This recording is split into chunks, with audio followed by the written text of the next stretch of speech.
Racing isn't easy, but experiencing it is. iRacing puts you in the driver's seat with the industry's leading sim racing game. Drive on laser scan replicas of the greatest racing circuits from around the world. Go head-to-head against other drivers chosen by skill-based matchmaking to ensure competitive racing at every level. Compete across all your favorite series. In officially licensed cars, engineered to deliver the most accurate driving experience possible.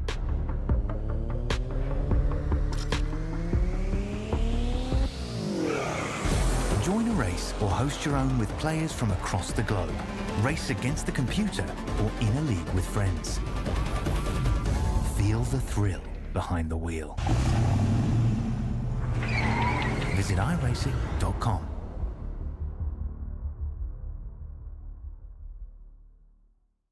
When you want to be the best, you can't settle for the rest. For anything on iRacing, there's just one name you need: Makoni. With the launch of Makoni Entertainment and Makoni Competizone alongside Makoni Setup Shop, we now provide the best of the best in setups, paint schemes, coaching, broadcasting, and event organization. With cars across all 4 license classes, we have what you need to hit the track with confidence. Grab a subscription and save money while going fast at MakoniSetupShop.com/subscriptions. And remember, at Makoni Setup Shop, there are setups, but your victories.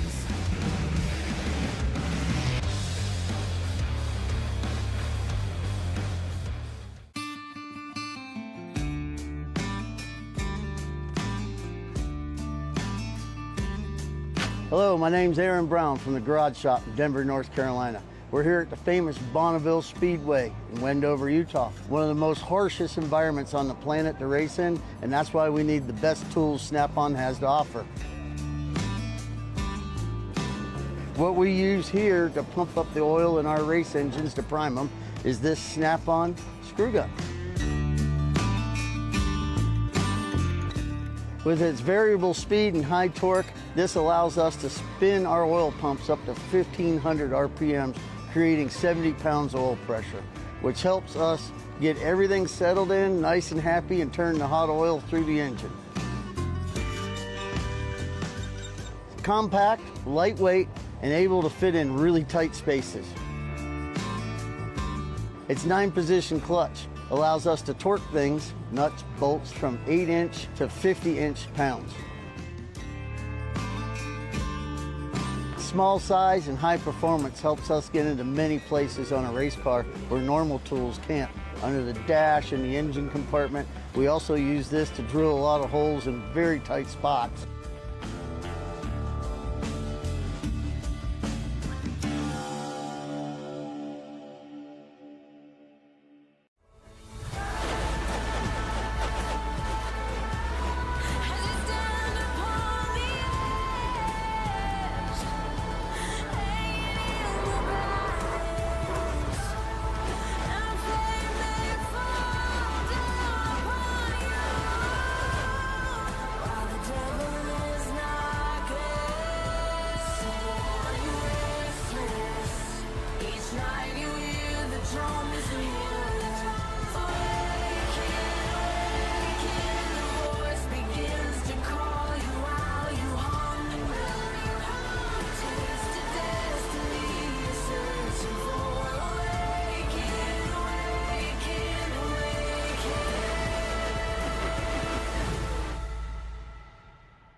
Welcome everybody to the Ignition Zone pre-race show presented by the Collegiate iRacing League.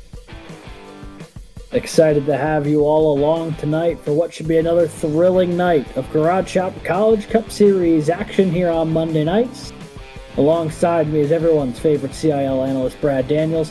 I'm Alex Gagnon. We've also got Christian Hill back here in the background doing production for us tonight. And we're getting ready for the return of Chicagoland Speedway on the schedule, Brad. First time in 3 seasons that we're seeing it. But first and most importantly, how are you doing tonight? Pretty good, Alex. I mean, after last week's great road racing, we get to come to Chicagoland, which offers a whole different type of skill set for these drivers that they're probably more used to than last week. Yeah, absolutely. This is probably a much more familiar territory than some of the things that these drivers had to contend with last week at Road Atlanta. Not only with it being a road course, but with it being the first time we've ever gone to Road Atlanta in this series. A little more familiar stuff here tonight, Chicago. But before we get too far into that, let's take a look at the schedule, see what's left here. There's not much before we get to the playoffs. 12 drivers will be advancing when it's all said and done, but only 2 races left to make it in, Brad. You've got tonight and you've got Atlanta, and with Atlanta being a restrictor plate race, this is probably your last true shot if you feel like you've got really good mile-and-a-half speed. Oh yeah, and these cars drive great on these mile-and-a-half tracks, so I think a lot of the people that love these, mile-and-a-half tracks with the more driver-suited skill set compared to Atlanta, where you said it's restrictor plate, anything can really happen there. So I think if you're going to try and make your way to the front and win your way into the playoffs, this is the place to do it, because New Atlanta is it's going to be a heck of a race. Mm-hmm. Yeah, I couldn't agree more with that, but also I think Chicagoland tonight will pose a super interesting challenge. We've yet to see the CIL race here in the next gens. The only time we've been here was back in Season 8, which was the Gen 4 season, so I think that'll be really interesting to see how it unfolds. But you did mention Road Atlanta briefly, even if inadvertently. Let's talk a little bit about that race, Brad. Obviously, it was another Muhammad Alif masterclass on the road course side. I mean, he just continues to just be in a different plane of existence than the rest of the field on these road courses, winning by over 10 seconds last week. Yeah, and for those who joined last week, you heard Alex we were trying to see if he could get it up to his record of, I believe, 18 seconds. But we had a great race last week at Road Atlanta. A lot of drivers we didn't see up at the front much made their way through the field, and I think that kind of showed some of their prowess comparative from road course racing to oval racing. So again, I think Chicagoland's going to show if those drivers were, more road course racers or are here to stay for the playoffs. Yeah, this is an interesting test with the last race of the regular season being a bit of a wild card race.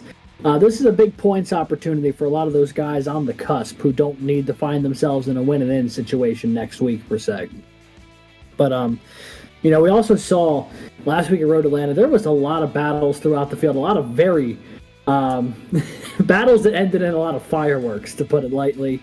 And I think that kind of racing was particularly unique to Road Atlanta, seeing those scraps with drivers all throughout the field. We even saw cars in the top 5 bouncing off each other off of those corners. There was just no room to operate because both of them wanted to run the same line. It was some crazy stuff. And I think Chicagoland might give them a little bit more room to roam tonight, a little more room to actually get into what they want to do lap after lap, get into that rhythm that they so desperately crave, as I'm sure most drivers do. They are very much creatures of habit, much like other sports where you do a lot of things with a heavy amount of consistency, bowling, curling, other things like that come to mind.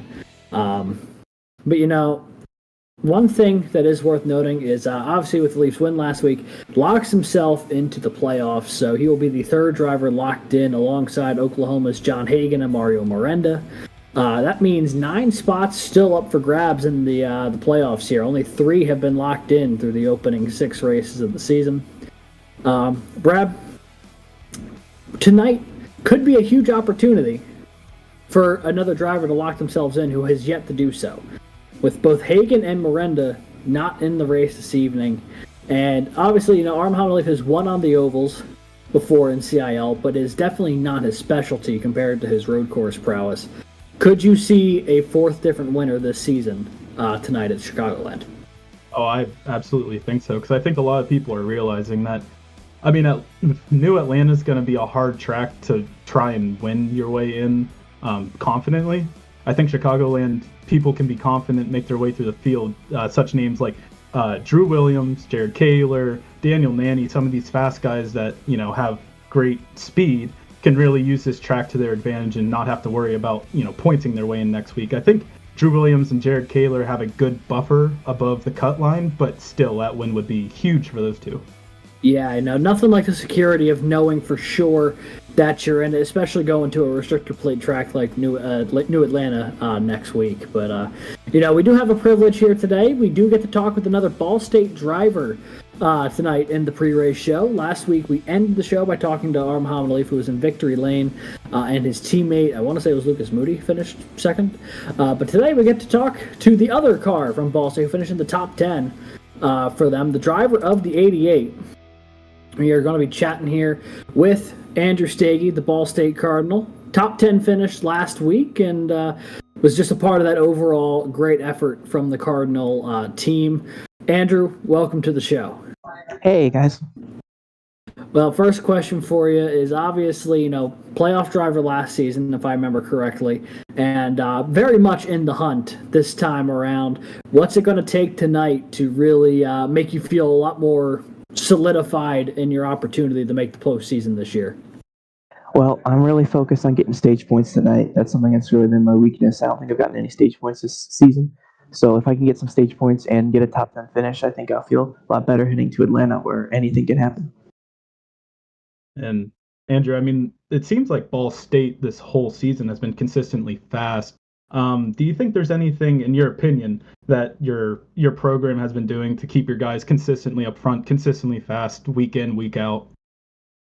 Yeah, we just work really hard. We put in a lot of effort just throughout the week, and we practice, pretty much every day. So I think it's really an effort thing that we do, and all of our guys work really hard.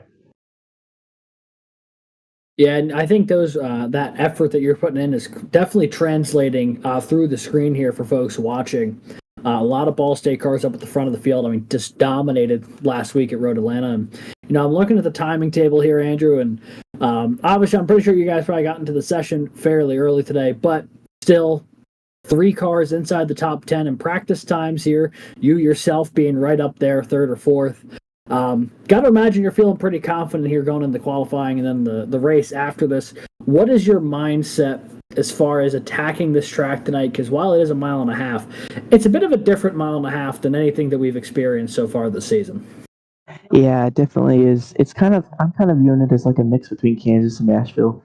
It's really important to save your tires, and especially the right front. So I think that'll be quite a challenge because everyone's going to want to push really hard. So it'll be managing, track position versus saving tires.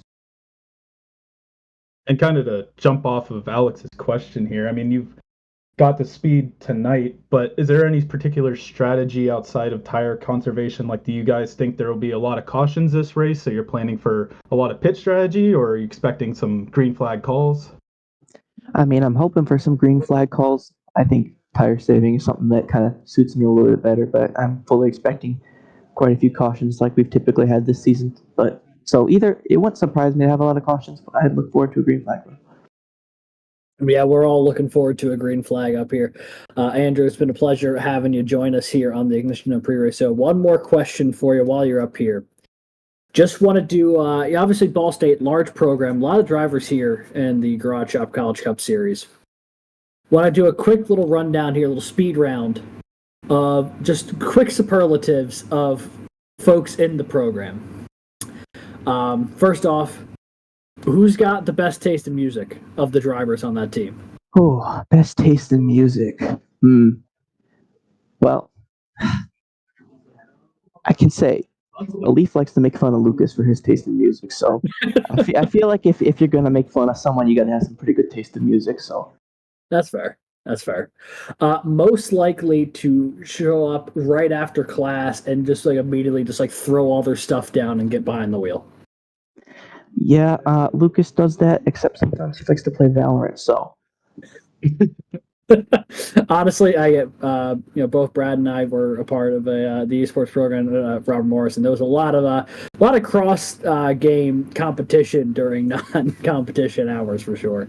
One more for you while you're up here.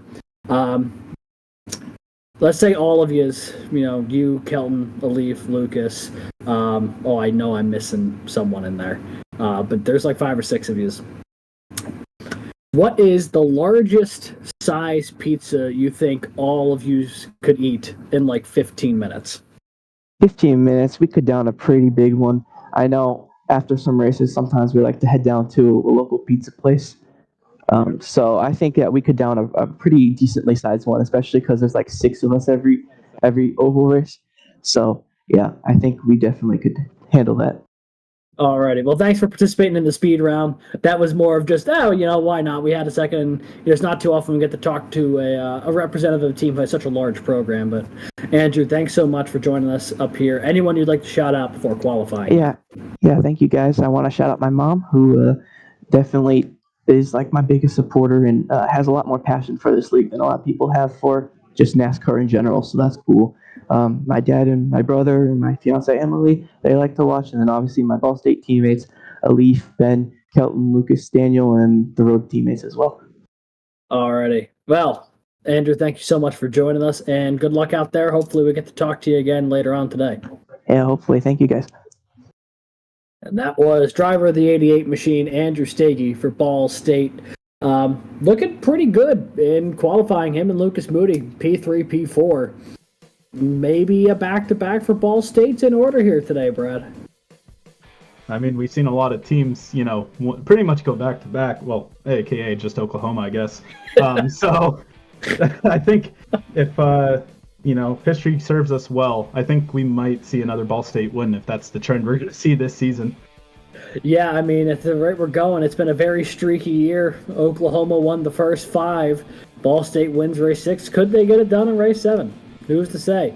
But we're going to take a quick commercial break, folks. When we come back, it will be the official pre-race show and start of the race here at Chicagoland, the Windy City 200, round 7 of the Garage Shop College Cup Series. You won't want to miss it. It's going to be a ton of fun.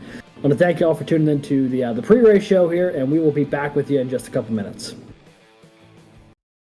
Racing isn't easy, but experiencing it is. iRacing puts you in the driver's seat with the industry's leading sim racing game. Drive on laser scan replicas of the greatest racing circuits from around the world. Go head-to-head against other drivers chosen by skill-based matchmaking to ensure competitive racing at every level. Compete across all your favorite series. In officially licensed cars, engineered to deliver the most accurate driving experience possible.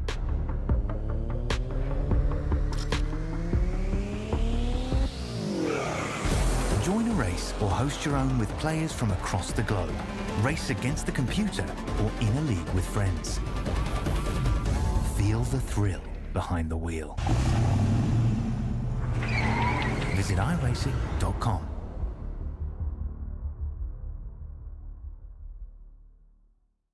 When you want to be the best, you can't settle for the rest. For anything on iRacing, there's just one name you need, Makoni. With the launch of Makoni Entertainment and Makoni Competizone alongside Makoni Setup Shop, we now provide the best of the best in setups, paint schemes, coaching, broadcasting, and event organization.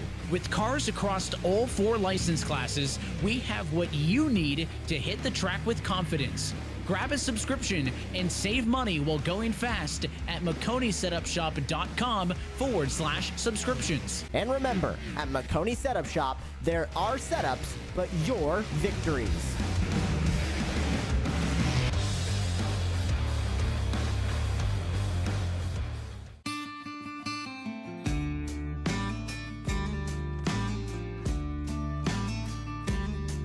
Hello, my name's Aaron Brown from the Garage Shop in Denver, North Carolina. We're here at the famous Bonneville Speedway in Wendover, Utah. One of the most harshest environments on the planet to race in, and that's why we need the best tools Snap-on has to offer. What we use here to pump up the oil in our race engines to prime them is this Snap-on screw gun. With its variable speed and high torque, this allows us to spin our oil pumps up to 1,500 RPMs, creating 70 pounds of oil pressure, which helps us get everything settled in, nice and happy, and turn the hot oil through the engine. Compact, lightweight, and able to fit in really tight spaces. Its 9-position clutch allows us to torque things, nuts, bolts, from 8-inch to 50-inch pounds. Small size and high performance helps us get into many places on a race car where normal tools can't. Under the dash and the engine compartment, we also use this to drill a lot of holes in very tight spots.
A product of a former era of NASCAR, now laying abandoned. But for one night only, it'll soar back to its heyday as some of the best collegiate sim racers around do battle in the Prairie State. It is our pleasure to bring you flag-to-flag coverage of tonight's Windy City 200 from Chicagoland here on the Garage Shop College Cup Series here on Monday nights. Along with co-commentator and former CIL driver Brad Daniels and producer Christian Hill operating in the background, I'm Alex Gagnon, welcoming you in to tonight's coverage of the 7th round of the 2024 Garage Shop College Cup Series season. Should be a fun one here tonight, Brad. We go to Chicagoland for only the second time ever in CIL history. Last time we were here is with the Gen 4s in Season 7. Now we're bringing the next gens. Second straight week, car and track combination that have never once been put together in real life. I mean, the CIL is made for first, right? We're trying stuff out, seeing what works, see what doesn't. And I think last week was a product of great racing, honestly. So I really hope that Chicagoland here delivers the same amount as Road Atlanta did, if not more. Yeah, really. I mean, Road Atlanta was quite the show. I think it's surprisingly so. I wasn't expecting it to be as entertaining as it was, but it truly was a fun one. So hoping for the same here tonight. While we have a second, folks, I want to shout out the folks who make this series possible, if we can. Obviously, the Garage Shop, season-long partner here of the CIL. Race car fabrication company that builds some of the fastest and most unique cars around. Their mission is simple: to honor the racers who came before us and to put our competitors behind us. Visit thegarageshop200.com for more information. Big shout out to the Garage Shop for all that they've done so far and all they continue to do here for the College Cup Series this year. Also want to give a big shout out to ECAC.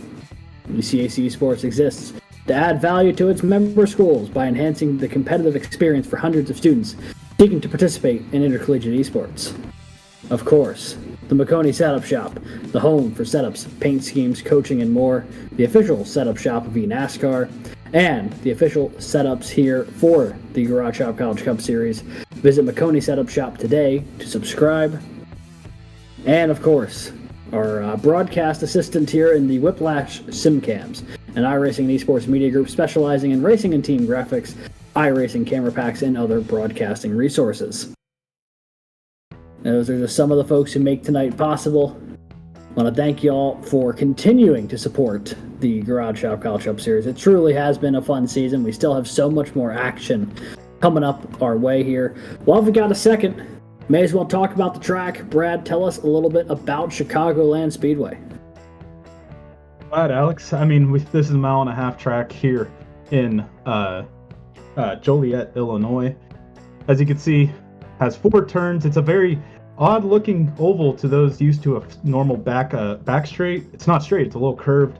And then the 4 turns opened here at the turn of the century of 2001, and then first seen actually in season 8, as we said before. So this track, second time around, and I mean the first time we were here, Drew Williams was able to find his way to victory lane. So I think Drew right now, well, in practice, is the fastest car on track. So I think he's ready for another race here. Chicago ready for another win. Yeah, he is certainly flying.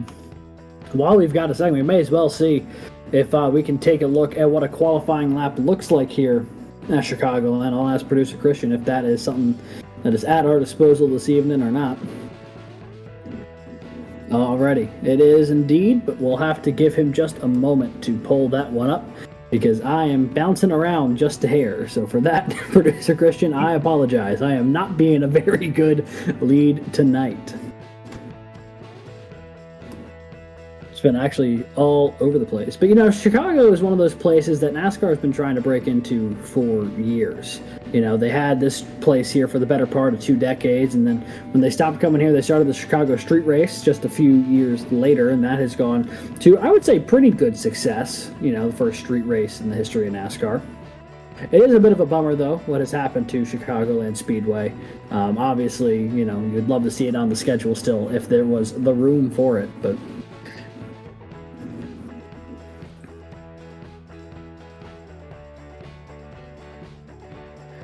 alrighty. So in just a couple of seconds, we'll be able to pull up that qualifying lap for you folks. Just waiting for the end of the qualifying session here, and it's one of those days, Brad, where just my timing is slightly off, and then that compounds every segment that's slightly off, and then before you know it, we're a good 15 seconds off, and we we've only been doing this for so long, right? Right. All right, let's see if we can take a look at that qualifying video.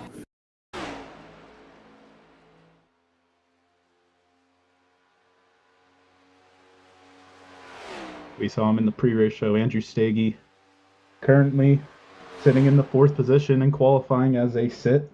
Qualifying is almost over, if not over right now. So you can see this is pretty much a racing line that you will see from all the drivers tonight. Jared Kaler said it last week, trying to see if this track will turn into a multi-groove track or not as the race progresses. We'll have to see, but you can see going through 3 and 4, using that bottom line all the way up to the outside wall, and taking it all the way down to the apron through the tri-oval here. So using every inch that you can to get the most speed out of this car.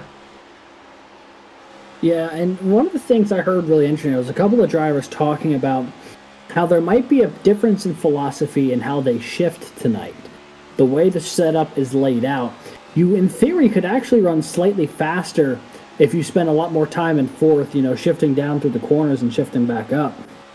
You might be able to go slightly quicker, but you put a lot more burn on your tire, versus if you stay in 5th the whole way around, you might be a tad bit slower, but you'll do much better tire save and fuel mileage saving. So it'll be interesting to see if there's a big split in psychology amongst the drivers tonight, and if they stay in 5th or want to shift through the corners here for that extra speed. I'd imagine if we get a late race restart, we're going to see a whole lot of shifting. And one thing to note here, Alex, Ball State is pretty fast. They have 3 cars in the top 5 qualified right now. Oh, man. So they're here to play. Yeah, well, speaking of which, let's take a look at the grid tonight and see where those Ball State Cardinals lined up. Obviously, 3 in the top 5, including the pole tonight.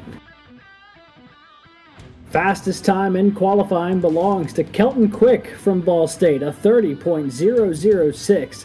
Just barely nipping out Andrew Williams from Clemson University. That will be your front row tonight for the Windy City 200. In row 2, it's Brandon Schulenberger from Wingate, an identical time to Andrew Stege from Ball State, who we had the privilege of talking to in the ignition zone. In row 3, it's Lucas Moody, another Ball State car, alongside Jake Cummings from Converse University, rolling off 6th. Back in 7th, it is Garrett Vighton from Arizona State. Logan Smith from Auburn rolls off 8th. And your top 10 tonight, it'll be another Auburn car up there with Landon Velicki, and Jared Kaler rolls off 10th. Right behind his UNC Charlotte teammate is Clint Halterman starting in 11th, and Charles Wimbley to his outside from Guilford College. In 13th, Ryan Whitlock from the University of Alabama Huntsville, and to his outside, Oscar Enriquez from George Mason. In 15th, Matthew Burton from ETSU, and last week's winner, Muhammad Alif, rolls off 16th for Ball State. In 17th, we have Edwin Onofre from the University of North Texas, and Ben Neller from Ball State as well in the 18th position. And rounding out your top 20, making his CIL debut, Joseph Grijalva from Purdue University, and in the 20th position, Wesley Shaw from Texas A&M University, Texarkana. Back there in 21st, it'll be Aiken Lamar from Howard Community College. Ben Fior from Marist had a great run last week at Road Atlanta. Can he mirror it here today at Chicagoland? Andrew Burrell rolls off 23rd for Clemson. Connor Bingle, UAH, rolls off in 24th. 25th night, it'll be Bryce Kobler from Emory and Henry University. Jason Wallet from Drexel rolls off 26th. Row 14, it'll be Nick Stockner in the 124 for Clemson. Carter Capini, Paul Smith's College, to his outside. And making up row 15, it'll be Paul Smith's Roger Primo and Connor Martin from ETSU. In 31st, we have Justin Byers from WVU, and in 32nd, Logan Harpine from ETSU. In 33rd, we have Zach Tallman from Pennsylvania College of Technology, and in 31st, Edward Sanchez from Baruch. In row 18, we have Lee Kane from the University of Southern Mississippi and Nathaniel Crone from the University of Toledo. Sky Schreck from the University of Oklahoma starts 37th, and Ethan Decatur from Valparaiso University starts 38th. And in row 20, we have Cade Corbin from the University of Alabama Huntsville, and Devin Defoe from the University of Arizona. And that will be the field tonight. I do not believe Ricky Paz from ECU will be taking the green flag from what I've been hearing. So 40 cars about ready to rock and roll here in Joliet. Should be a fun one tonight. Big opportunity potentially for some of those Ball State cars up at the front of the field. I know we've been talking about them a lot today, Brad, but I mean, when you have 3 in the top 5, including all 3 of them have not won it this season, could be a huge opportunity for them to try and punch their ticket to the playoffs. I mean, Andrew Stege, obviously, we talked to in the pre-race show, this win would be huge for him. Kelton Quick, especially from the pole, a great run in qualifying for the 2. This could be a huge victory for him if he gets it done. Same with Lucas Moody. Drew Williams, though, in the 123, I mean, the only winner in the CIL here at this track previously, but in a completely different car. I wonder if he can go back-to-back, even though it's 3 seasons apart. And I'm looking through that top 10, Brad, and, I see Brandon Schulenberger, Jake Cummings. This feels like it could be anyone's race tonight. Definitely. I mean, Drew from, Orange Wheel Racing has a lot of speed. And, some of the others like Eric Bitton from ASU, and even some like Logan Smith, Landon Velicki, starting up in the top 10. Those cars, they show the speed here in qualifying, and if they can, show that pace and during the race here, they can make their way hopefully into the playoffs. I know a lot of these guys are fighting for even that 12th position to get in the playoffs points wise, but if you win and you're in top 20, that's a whole different ball game here. Well, we've got one more second here before we go green. Tonight's race analysis, it'll be 133 laps, 200 miles here in the Windy City, or just outside of it, I suppose. 60 laps will be the opening stage, 63 in stage 2. Pit road speed of 45 miles an hour. Estimated fuel window just south of that stage. If you stretch it, you might be able to make it. With 5 sets of tires available, and something tells me we're going to be using quite a few of them here tonight. Pace car, though, getting ready to peel off for the first time tonight. A palpable tension in the air, knowing how much is at stake here tonight. Last time on a non-restrictor plate track to try and win your way into the postseason. Kelton Quick, Drew Williams, going to lead him to the green flag, and we are racing at Chicagoland.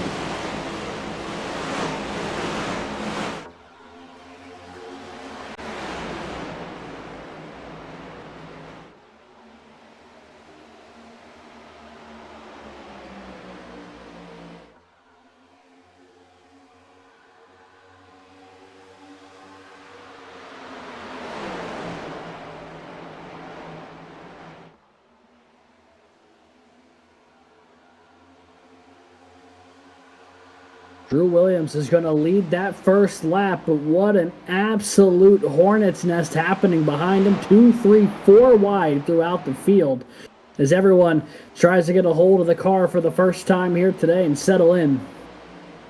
And we're going to see when these cars get 2 or 3 wide, Brad, this backstretch is going to be a little treacherous. It curves out and back in, so if you stay near that wall, you're eventually going to have to come back in toward that car on your inside, and it's not going to be a pleasant situation for either, as Matthew Burton, big time loose out of the corner, had to catch it.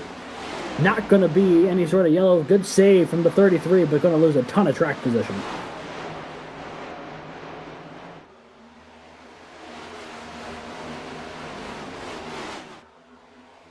He's looking like he didn't take any real damage. As you can see, I think he bounced off of Jared Kaler there, who currently lost 6 positions in that restart. So he's looking to make his way back up to the top 10 here, but you can see a couple guys here. Ball State still within the top 5 with 2 cars. Kelton Quick trying to track down Drew Williams. You can see it's a little conga line going down the front stretch here, about 10 cars deep, and then they fan out here.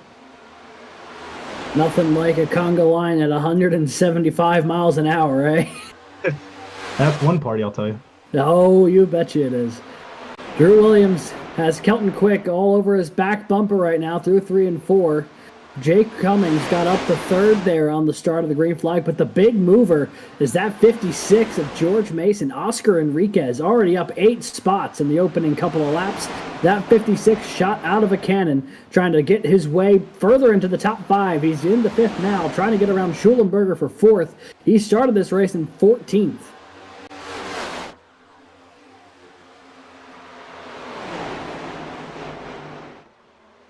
And these restarts seem hectic as all heck. But I mean, like, look at this 3 wide as Oscar Enriquez uses the outside to get up to 2nd now.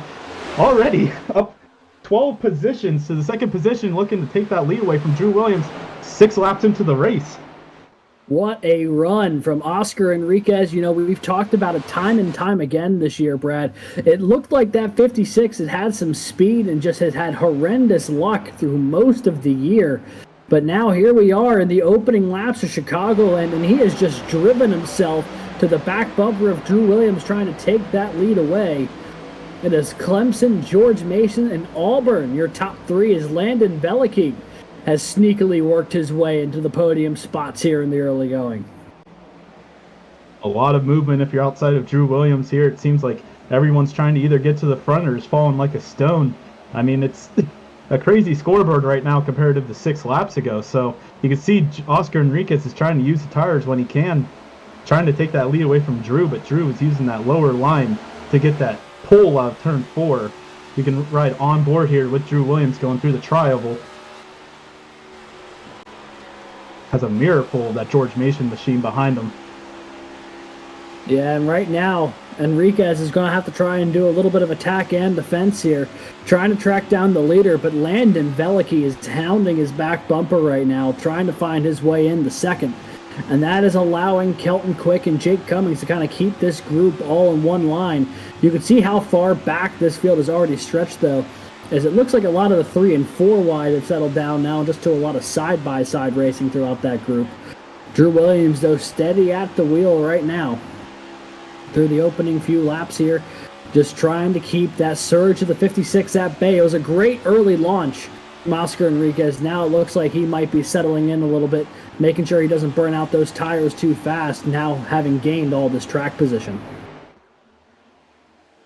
You see it's side by side for third and fifth position. Well, really, just a four-car battle for third right now. Kelton Quick on the inside of Landon Velicky here. Looking to turn one, as it looks like Jake Cummings and Lucas Moody might lean on each other a little bit. But keeping it clean coming out of the corner. You know, Brad, I thought we were saying the restrictor plate racing didn't start till next week with the way that pack was so tightly wound. Yeah. Moody? Oh, go ahead. I was going to say, I mean, on that restart, we saw 4 wide before he even turned 1. So, I mean, these guys are not afraid to get it going here early in the race. Some tight racing here for that 4th position. You can see Jake Cummings using the middle line here, trying to outpull Landon Velicky and Lucas Moody coming out of turn 2. It is a dangerous place to be 3 wide on a track like this. Not that it's particularly small, but it's just so hard to make sure you're clear. Things develop so quickly. A good job there for the 95, getting down in front of the 13. Still has Landon Velicky to his outside right now. You can see the edge of that 62 poking out right by where the driver cam is there for Jake. But he was able to clear Moody, so now it's just 2 wide here for 4th, as you see the leaders just up ahead of him. Velicky getting a great run down the back straightaway. Will he be able to maintain that momentum, though? Cummings really driving it in deep there. Had to really make sure he was holding onto that car. A little seesaw action with the wheel. And I think we're going to see that a lot tonight, especially as the tires start going away, Brad. Just cars who are going to have to put in a lot of work if they want to run that low line to make sure they heap that all 4 wheels under them and they don't start looping it. Yeah, and I mean, you could see Jake Cummings there got loose out of the corner. Lost that position to Lucas Moody. As there's a turn, Ryan Whitlock around. And that will bring out our first caution of the night. Ryan Whitlock, the 81 from Alabama Huntsville, was pointed in the wrong direction there down the back straightaway. We were catching it just as that was unfolding. And I think, Alex, to your earlier point, that, I mean, the backstretch is curved, and we might see in the replay here that really made a big impact for this wreck.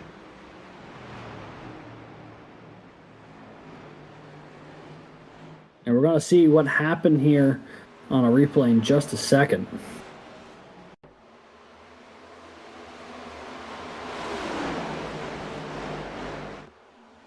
So here he is on the front straightaway, and the thing to note is he's actively battling with Brandon Schulenberger here. This is the battle inside the top 10, and the incident here happens going down the back straightaway.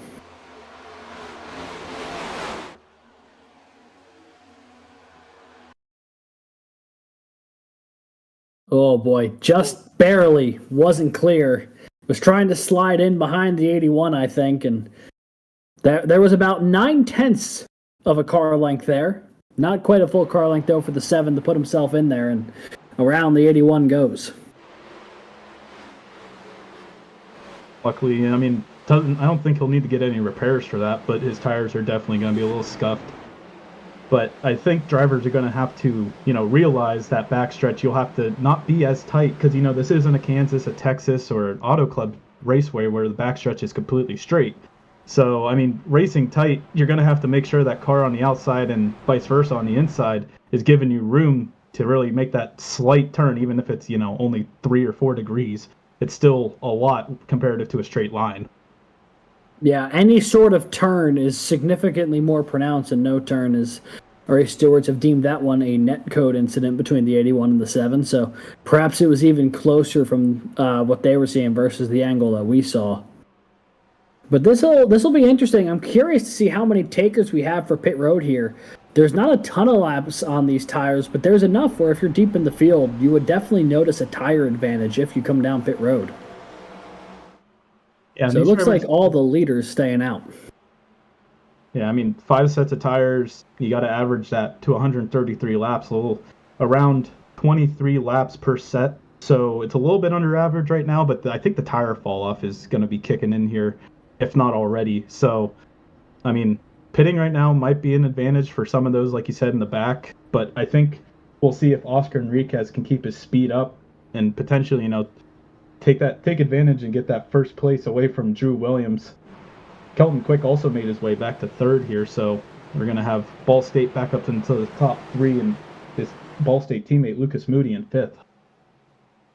Yeah, and there wasn't a ton of tire fall off in that opening stint. There was a few laps of, or a few tenths of a second of, that will probably get more pronounced as this run continues. But just about everyone's staying out on the track here, which will create a very interesting go-around. Drew Williams was on the front row when we started this race, had a pretty good restart, took the lead away from Kelton Quick, who's sitting back there in third. But Oscar Enriquez has really thrown a curveball into this situation. He wasn't even in the top 10 when this race started. And now rolling off on the front row, stacked back up with Drew Williams. What does he have on this go-around? And we'll find out right now as this pace car going to make that left-hander down pit road. Into the restart zone we go. Green flag back in the air. Racing once again at Chicagoland.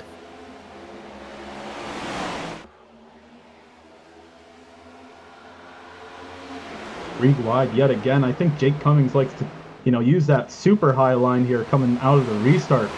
As you can see, he's on the outside of Landon Veliky, Garrett Vitton on the bottom from ASU. Still 3 wide coming down that curve back straight.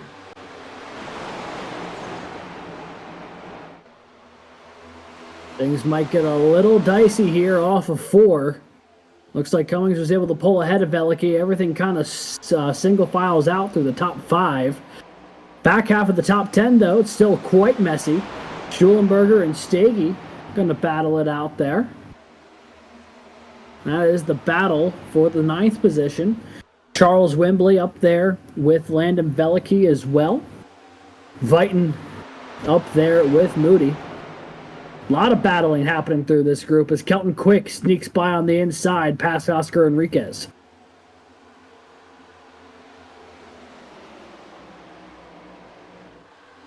Lucas Moody trying to pull that outside lane here in the 13.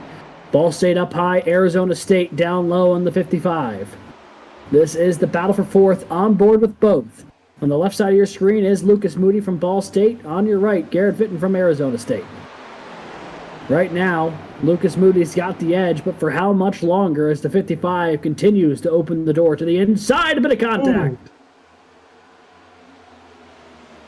You can see Garrett's a little upset with that one.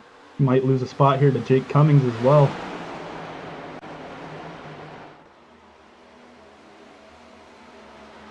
Jake Cummings still on the outside here of Garrett Vitton. But you can see he got that pull down the backstretch, got the draft from Lucas Moody in front, and it looks like Garrett's going to have to try and send it in there to keep alongside the Converse machine here. But you can see that the 95 is going to have that run come out of turn 4. He hits the wall a little bit, but still able to take the position and clear Garrett.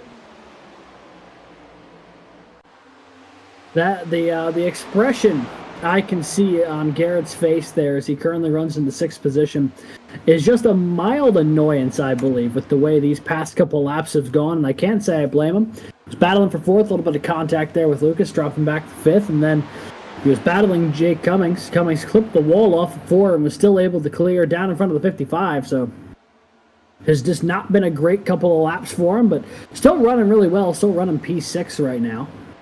So he is very much still within a really good running spot as we jump a little further back here to a very interesting battle developing. That is Charles Wembley there in the 37, and behind him, I believe that is the Purdue driver making his debut tonight. That is Joseph Grijalva. So Charles Wembley on the left side of your screen, and that is Grijalva on the right side.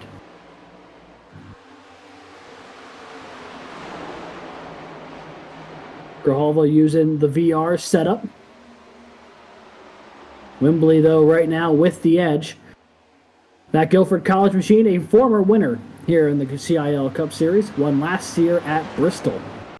Looking for win number 2 on his CIL career. If he can get it done today, he's moved up quite a few positions already. Had the battle around, but that 17 has been a man on a mission.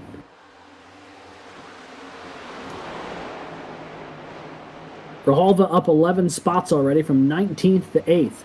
as he tries to find his way around Wembley. But this lead group kind of settling in right now as there's a little more action happening there with Cummings and Moody. Cummings got around the 13, but a bite barely.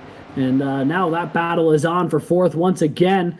Now make it, I don't know, a 4, 5, 6 car battle for that position. Cummings trying to hold them all off. That was like a chain reaction. We saw one pass happen, and now there's about 6 cars all battling each other.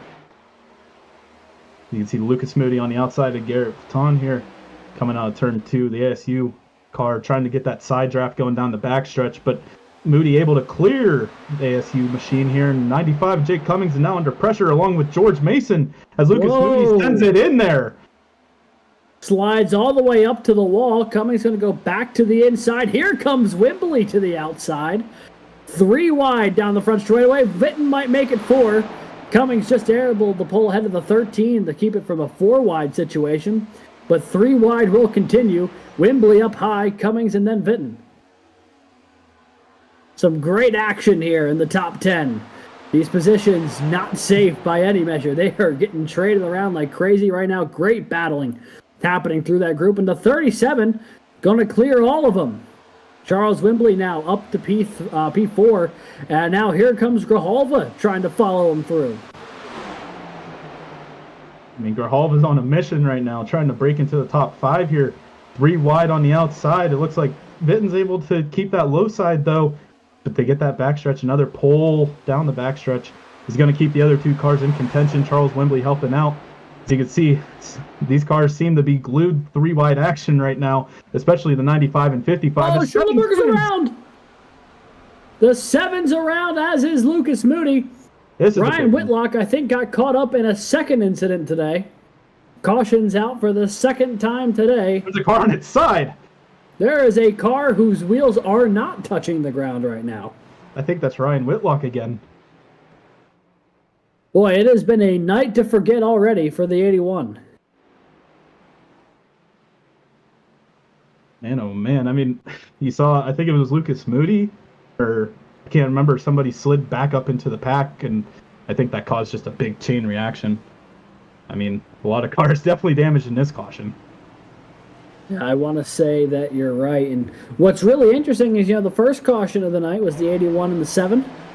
And this time around, they're both involved once again, although this one I don't believe was of their fault. Looks like the 13 just got a little too high up the track. Maybe got a piece of the 7. Big contact there for the 55, but he's able to keep that car in the right direction. And then this is where things really start to fall out of control. Nowhere for Whitlock to go. He gets loose up into the wall, collects Matthew Burton. Did Clinton Halterman get through that? I think so. Boy, Producer Christian, we're going to have to see an onboard of the 077 because that looked like it was going to be certain disaster for the UNC Charlotte machine. But much to your point, Brad, yeah, Ryan Whitlock beached on the front straightaway. It looks like he went about a football field's worth down, on his side. Looking like a whale when low tide stuck in. See if we get an onboard. Here's the onboard with Clinton Halterman. Look how close this was when Burton and Whitlock come back up the track. I am floored that Clinton Halterman was not involved in this. Because right here, you see him going up the track and then just barely slides on by as the 33 turns back down.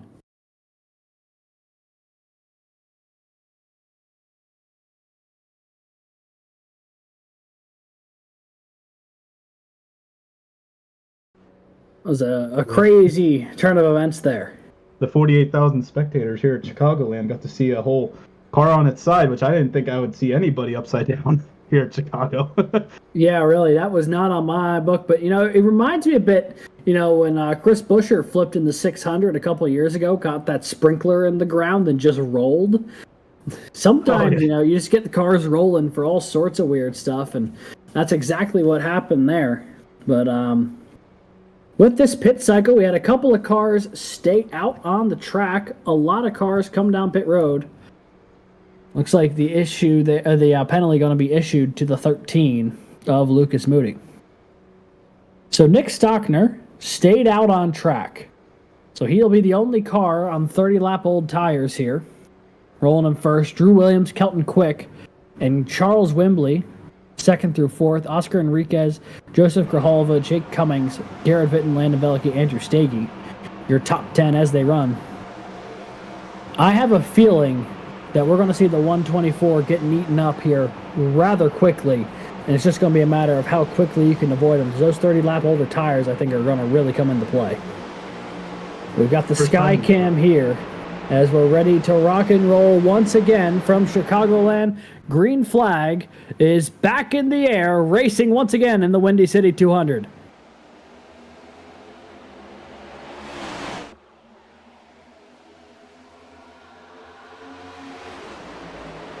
Stockner's able to get that jump out in the turn one. I think this might be the first time we see an alumni front row on a caution, and also Clemson in the front row. So Stockner's making it worth his while as he's still ahead by a couple tenths here, as they're 3 wide behind for second place. Kelton Quick, Charles Wembley, Drew Williams, and they're 3 wide for really 2 rows deep.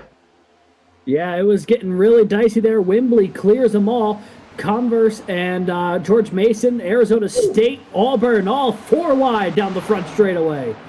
56 wisely backs out of that. That was not a situation I'd want to be in either. And now it starts to file back down to 2 wide. Stockner still leads, but Charles Wembley is closing in for Guilford College. Watching that high side there, watching the 17 of Grijalva, CIL debut here for Purdue. Worked his way into the top 5. It's been a great day for the 17. Battling there with the pole sitter, Kelton Quick.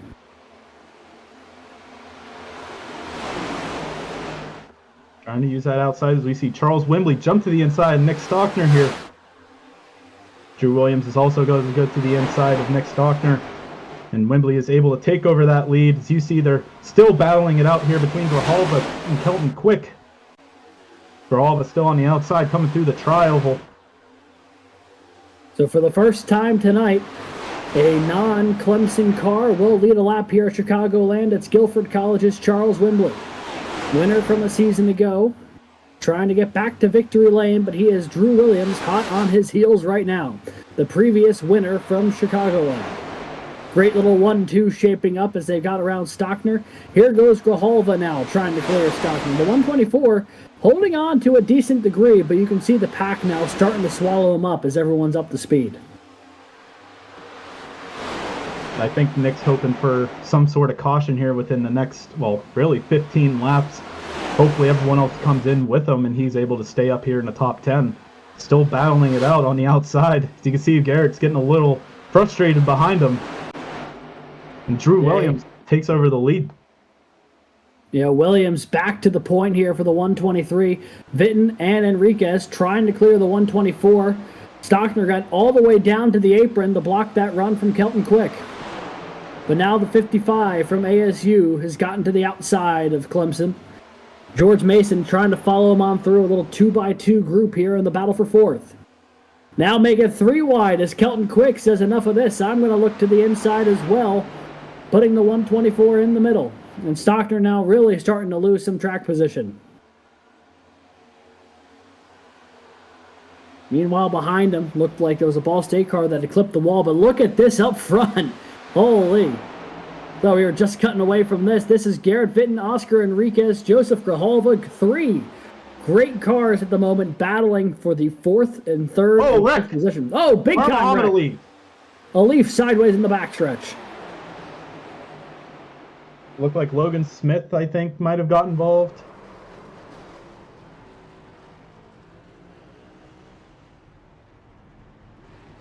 Obviously, the Leaf looking pretty frustrated with how that one went. Can't say I blame. Schulenberger trying to get that car straightened out as well. It has been a night to forget as well for the 7. There's been 3 incidents tonight, and he's been collected in each and every one of them.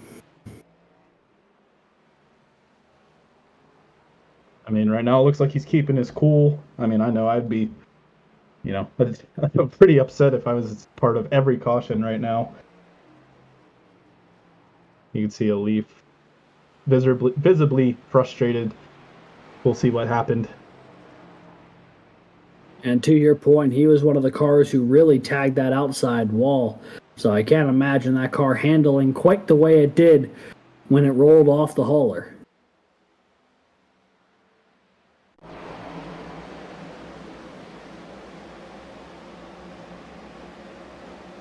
Oh, Kaler got a piece of him and sent him up in the Neller. And it was a chain reaction from there. Whoa, big time collision there. And another hit there from Shaw. Man, that just kept developing. Man, oh man. So the stewards have already issued a strike there to Jared Kaler in the 58 for avoidable contact. And I think that's just a classic case, Brad, of the 58 hears that they're too wide because they're too wide with the 79 is they make this run up to the corner. They don't realize that there's 3 wide now, getting a run on the 12, and just tries to move up to a spot that's not there. Yeah, I mean, it's hard. Even if you have a human spotter in that situation, like you said, Alex, you perfectly said. I mean, they thought they were going to be too wide coming out of the corner. It looked like Leaf had to check up a little bit for Stockner coming out of the corner, and all of the elements there really just added up to this wreck. And you're going to see Ben Neller gets absolutely punted here by 2 cars of Jason Wallet and the 121 of Andrew Burrell. So he goes spinning around head on into the wall. Yeah, and we had saw in the first look at the replay that the 12 of Leaf also had gotten tagged by Wesley Shaw before this was done. That's how Schulenberger went around, was in the extra chaos there, and the 121 gets hit by both him and Bryce Kobler at the same time. Aiken Lamar just trying to get out of the way, just about able to do so, just barely clipped the 79, but one of those incidents that really collected quite a few cars as everyone got jackknifed on the back straightaway. And it just kind of escalated from there. Everyone was trying to poke their way on through, and there just was not the room to do so. Driving here with Brandon Schoenberger, you see he's coming up to the wreck now, has the brakes locked, but it looked like he got into the 5 of Bryce Kobler.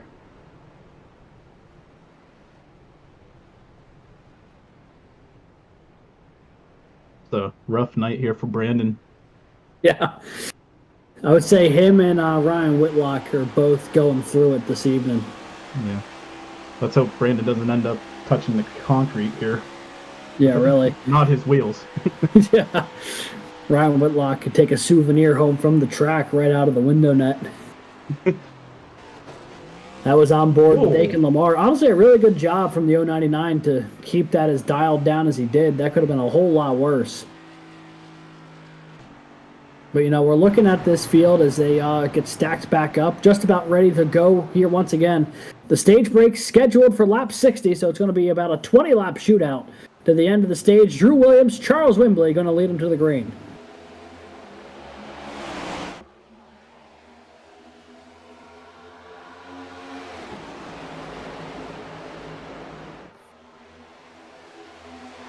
Down to the low side, Williams goes. Wimbley right on his heels. Those 2 cars lockstep down the back straightaway.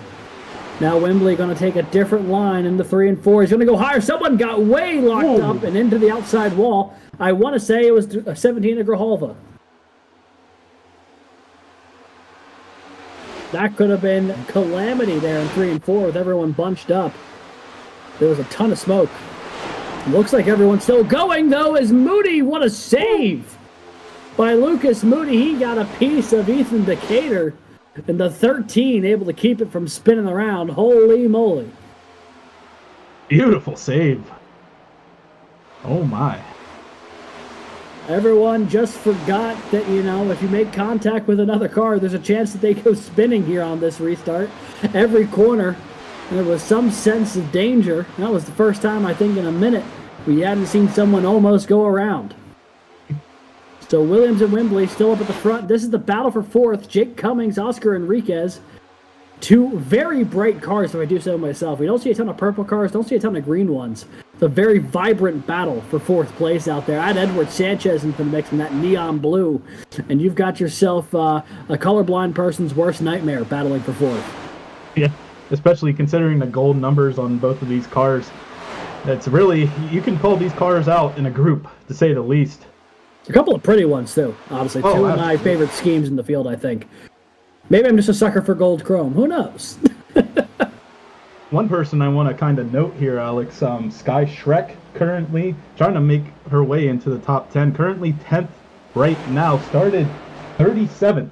So she is on a tear right now, trying to make it up through the field, battling with Nick Stockner for the 9th position, and trying to eye up Clint Halterman for that 8th position. Yeah, it's been a tough year for the 43. Only driver who has not won for Oklahoma. Her teammates, John Hagan and Mario Moreno, both have done so, trying to get in victory lane, trying to get all 3 OU cars to advance to that playoff round. But, a good run going. Did not qualify well, but is making up for it right now here. We are nearing the halfway point of this race, currently running in the 9th position, just ahead of Stockner and Andrew Stege. Another car really worth shouting out here is Edward Sanchez in that 26. Currently running in the 6th position. He started back in 34th. He has had a busy run to the front as well, so a couple of really big movers in that lead group, Brad. 33 positions for both of them. It's kind of insane right now. That's looking at almost a car a lap for both of these two drivers, but the bad thing is there's only, 5 cars in front of really both of them, so they can't go too much further, but we'll see if they can make their way to the front. You can see Sky Shrek currently trying to get around Clinton Halterman, kind of sitting in line with him. See if she can make her way around. Yeah, the 077 of Clint Halterman trying to rebound from what was a frustrating Road Atlanta race. We know Clint's a pretty good road course racer in his own right, and got tangled up, I believe, with Daniel Nanny last week and sent him around, effectively ending his chances at a top 5 last week.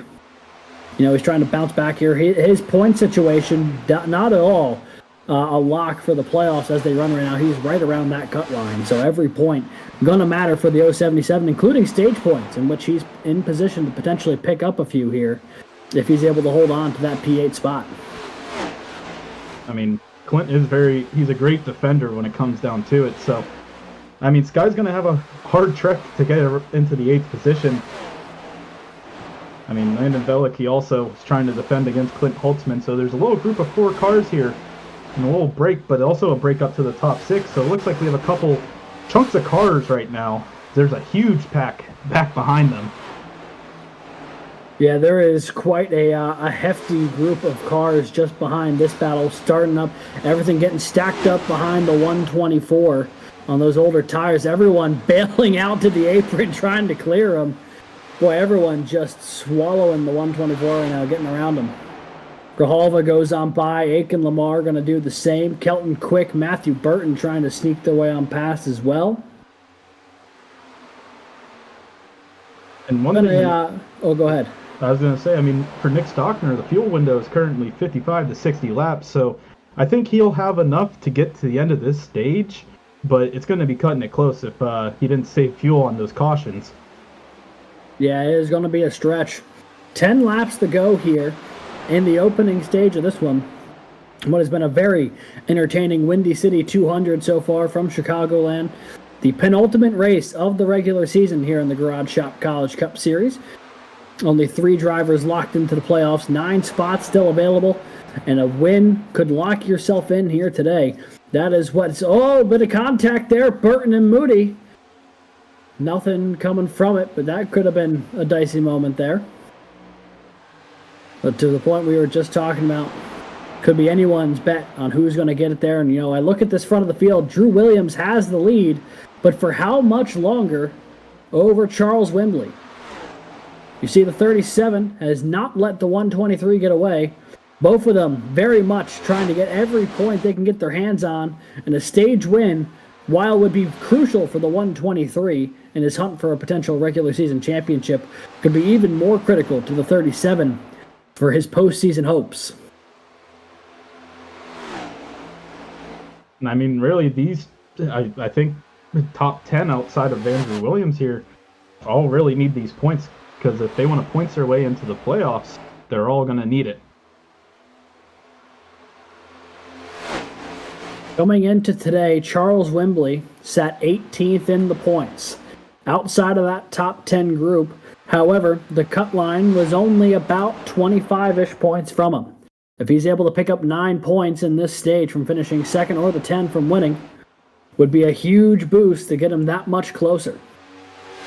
Especially when cars he's battling with for that final spot, like Edward Sanchez or a Matthew Burton, Lucas Moody, any of those guys, Clint Halterman even, are all running inside the top 10 as well.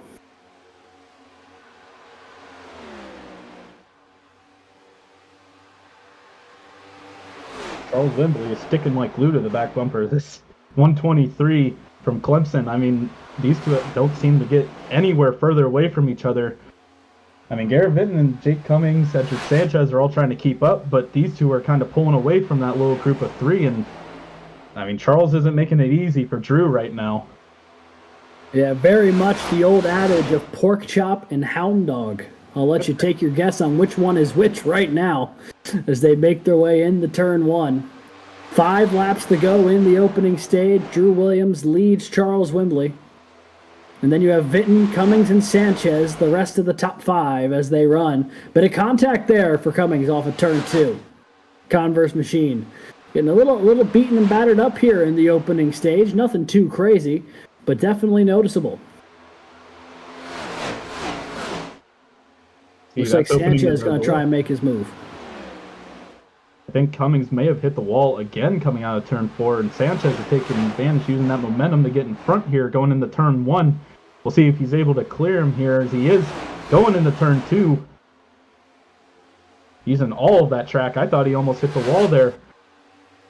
As you see at the bottom of your screen there, Edward Sanchez making that 30 positions on the day from 34th up to 4th position right now. A lot of big movers in this top 10. It's been an impressive drive for some of these folks. Edward Sanchez doing the most right now to try and maximize those stage points. You see how many positions he's up by. It's up 30. A great drive for the 26 to get himself some stage points when he is currently the first car on the outside looking in. It's been a perfect drive so far for the 26. Oh, caution's out. However, that will be the stage as we are within 5. Oh boy, that doesn't look right at all. Logan Smith looking the wrong way here. The car from Auburn University had some hard contact, it looks like, on that left side of the car.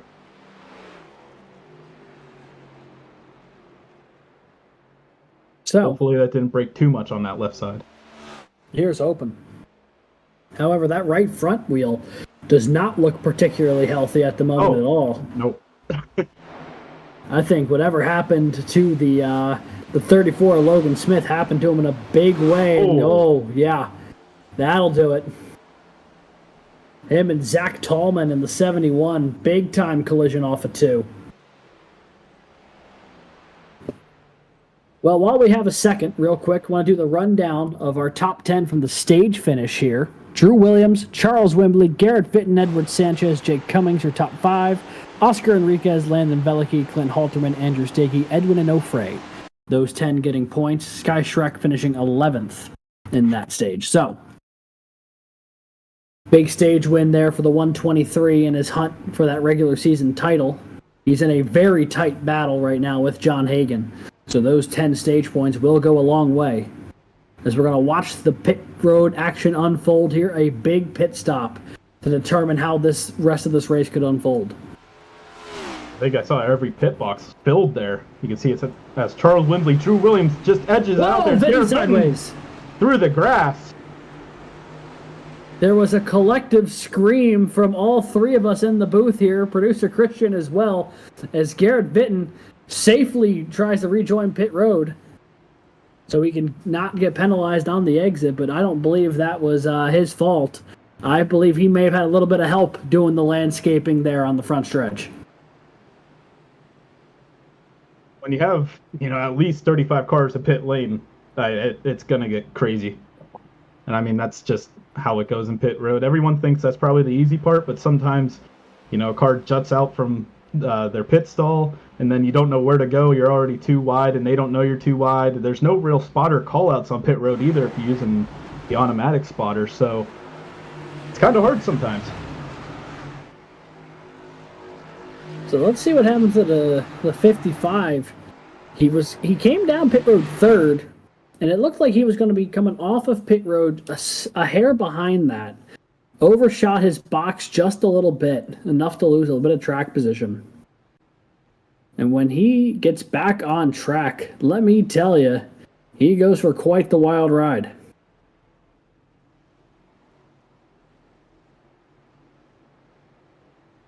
Oh, that might have been a little bit of wheel spin, honestly. It either was, or all of a sudden, the netcode situation kicked in a big way between him and the 95. I'm not entirely sure what happened there, because I don't believe Halterman was close enough to touch the back bumper. I think that car just went around on its own or via netcode. Some things you'll see only in iRacing, folks. Especially here in the Garage Shop College Cup Series. There has never been a shortage of weird things that have happened in this series. Although I do believe, as long as we know the winner at the end of the night, that's really the important thing. Because I have broadcasted a race before in a different league that did not know the winner once the race had concluded, because there was a discussion on if the winner was going to get DQ'd. And we sat there for an hour, and still nobody knew. So we said, well, guess that's a mystery for another day. And we ended the stream. Oh, gee. So, as long as we know the winner tonight, big knock on wood, we'll be fine. And if I jinx that, sue me. I don't know.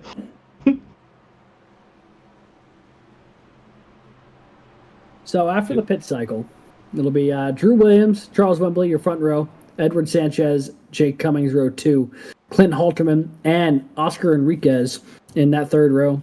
Brad, who really jumped out at you in that opening stage as a driver to keep your eye on here in the back half? I mean, honestly, right now, I think Oscar Enriquez and Charles Wembley are probably, I think, the fastest cars to challenge Drew Williams. I know Jake Cummings has the speed as well. Edward Sanchez obviously has made his way 31 positions through the field, but I think one of those two cars could, use the speed, use up these tires, and try to make their way and win this race. Hopefully not by dispute. Well, here we go once again. Green flag back in the air.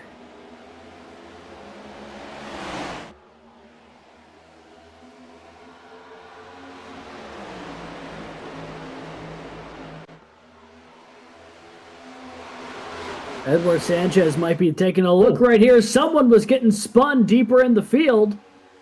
They saved it, whoever it was. I think they may have. Man, oh man.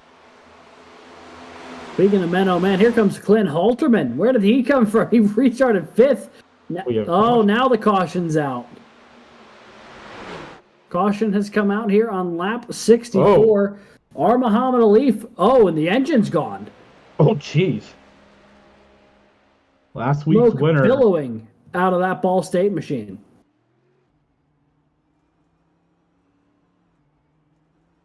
Luckily, last week's win locked him in. You can see Alif is very disappointed right now. That car, there's only 3 wheels touching the ground. It looks like.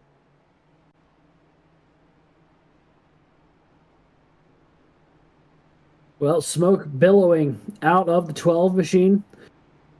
Good thing he won last week at Road Atlanta, because so far Chicagoland has not been his day for the 12. It has been a frustrating day for him for sure. On a day where the promise for Ball State started extremely high with 3 drivers in the top 5 on qualifying, and they've had some pretty decent pace today. And obviously, Alif, one of the leaders of that team, is not going to be able to finish this race, I'd imagine, unless they get some serious work done on that engine.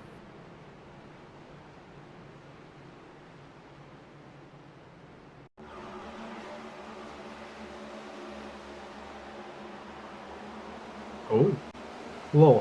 Whew.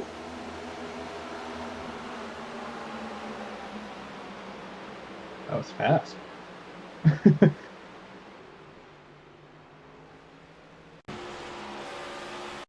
We're going to go on board here with our Muhammad Ali, who is inside Devin Defoe. see a Leaf's up high already and just gets tagged, and just an overcorrection into the outside wall. I mean, there's not much Leaf could do in that situation. Leaf gave him the space, but I think that a little bit of overcorrection may have helped his cause there. Riding on board with Devin Defoe now. You can see just a Leaf comes down there, and I mean, we'll see what the stewards call that wreck there, but a Leaf definitely done for the night, out of his car at the moment. And I think that was a close call for the University of Toledo car there. I thought he almost went back up to the outside wall there, but looks fine. Yeah, Nathaniel Crone there, close call. Well, they only got about one lap in on that run before everything fell apart, but there was a lot of changes in the top 5 in that very short window of time. Drew Williams held on to the lead, but now Clinton Halterman got up to second, Edward Sanchez up to third. Wembley fell way back. I don't even see the Guilford College driver. He's back there almost at the tail end of the top 10. At 37, lost a ton of track position. Not entirely sure how he fell back that far, but he's currently running in about P9.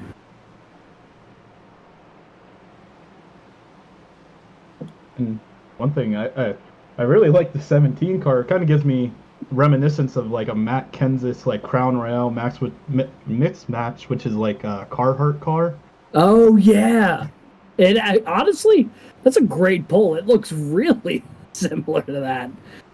I mean, obviously Purdue colors definitely match more of the Carhartt, but I mean, that car looking clean, rebounding from that earlier mishap he had. Back up to 8th place right now. It's been a really solid debut for the 17 here of Joseph Grijalva. But a real pleasant surprise, a real fun watch so far in the early going.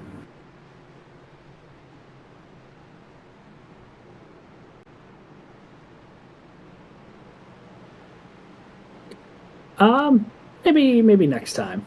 Maybe next one. We're going to see potentially a little later down the road, we might be able to interview the driver of the 17. But I do believe, they are all stacked up and ready to go this time by, so interview would be incredibly short, which I think would be a disservice both to him and to the fans at home. If we were to be like, hey, welcome. All right, bye. But Drew Williams, Clinton Halterman, going to be your front row. I feel like we've seen this front row at some point in the CIL here. Definitely not a new one. Couldn't tell you when, but these are 2 longtime drivers here in the CIL and 2 longtime front runners here in the CIL. Multi-race winners, the both of them. Edward Sanchez, Jake Cummings there in row 2. Oscar Enriquez, Landon Velicki, row 3. Pace driver is going to peel off down pit road. Stacked up once again. Rolling through the restart zone, racing again at Chicagoland. Great launch for the 123. And Edward Sanchez is going to try and pounce and take second place away from Halterman. It's like Sanchez is able to pull out and get into that second position, clearing Halterman. Now Oscar Enriquez is trying to make his way to third. You can see a little bounce off the wall from the 26 Baruch machine. It was getting real ugly deeper in the field, 3 and 4 wide in that mid-pack area. Looks like everyone was able to sort it out relatively okay. And we are now starting to get back into the swing of things. Drew Williams leads, and Edward Sanchez second, Halterman and Enriquez. The battle is on for third. As quickly as he said that, Enriquez is now falling to 5th. Oh, the highs and low tides here at Chicagoland Speedway, it would seem. It seems like sometimes that inside line just loses all of its momentum. I mean, obviously, most of the time at most of these ovals, the outside line will have more of a momentum going down the backstretch, but just seems sometimes you get stuck on that inside and you just sink like a rock. Yeah, a lot of single file through the top 10, and it gets double file right at the tail end of it. That is Landon Velicki back there, who's just lost a position to Sky Shrek. 43 having maybe their best run of the season so far, currently running in the 8th position, trying to take that spot away. Meanwhile, here the battle for 3rd, Halterman having the mirror absolutely filled right now with that purple number 95 from Converse University, Jake Cummings. Trying to capitalize here if he can get around the 077. Everything getting stacked right now behind the 26 of Sanchez. Further back in the field, you can see a lot of action between Luca Canuti, Jared Kaler, and Connor Bingle.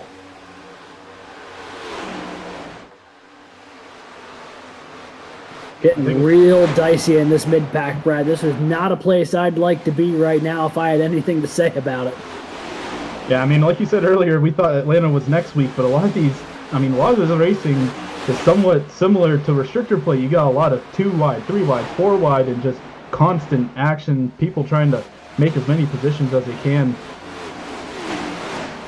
And everything getting really stacked up nice and tight, which can lead to a lot of positions gained or lost, but also greatly increases the chances of something to go wrong if you're not careful. Right now, watching that 68 of Connor Bingle, the UAH driver, trying to navigate. He's in the middle of a box right now, 2 cars ahead, 2 cars behind. Not a whole lot of room to go. Looking to his inside is the 55 of Viton, who lost a ton of track position on pit road and is trying to work his way back through the field. Doing a pretty admirable job of it so far. Got himself back up inside the top 15. Or will maybe be able to momentarily, just outside the top 15. You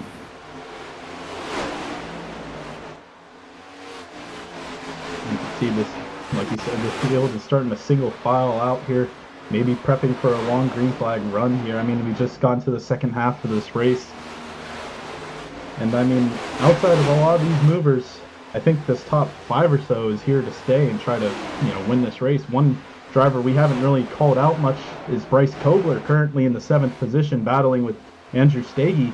They touch a little bit coming out of turn 2, able to keep their distance, thankfully. And now Bryce Kobler takes that position. Sky Shrek sees the advantage, and she tries to take the 8th position and tries to take the position away from Kobler. 3 wide, going through 3 and 4.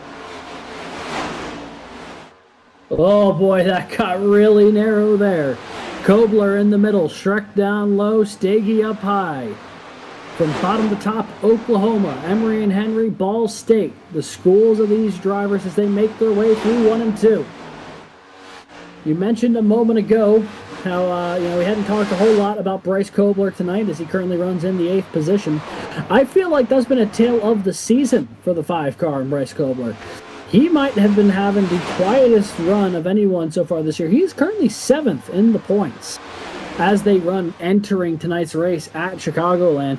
He has had a really lovely season as a CIL rookie here, and I just don't think we've talked about him enough because he's never been in that top 5 conversation, but he's almost always in that top 10 conversation. He's been stacking them together really nicely this year, rather consistently, and it's paying off in a big way. Yeah, I mean, Mr. Consistent here, you got Edward Sanchez getting a little loose on the inside. Potentially open the door for another 3 wide battle. Sky Shrek, Bryce Kobler, Edward Sanchez. Bryce Kobler is able to take that position along with Sky Shrek.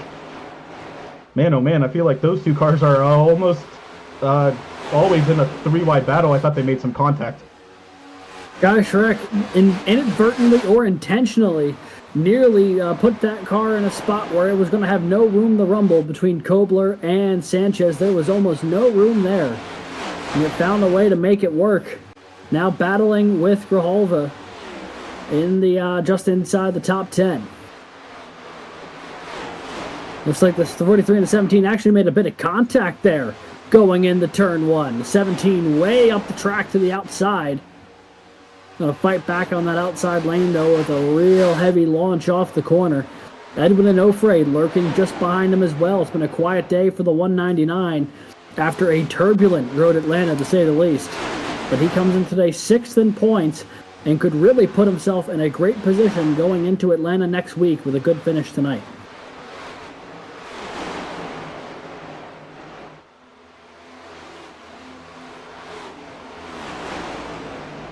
Back up towards the front here, it looks like Landon Belichick and Andrew Stege battling for that top 5 position. along with Bryce Kobler now entering the battle here. Kobler anxious to get around both of these cars from the looks of it, as Stege's able to move into the top 5 here. Trying to get a great points day here to push himself into those playoffs. Came into today 10th in points, and when we got to talk to Stege in the Ignition Zone pre-race show, he mentioned how he felt like he really liked his long-run pace, he liked his ability to save tires. And now that this run is starting to spread out just a little bit, we're starting to see that 88 come to life and make its way back toward the front of the field. Most of that opening stage was running around the 10th, 11th position, but starting to turn it on here as it becomes closer to crunch time. Currently running P5 and trying to reel in Oscar Enriquez while he's at it.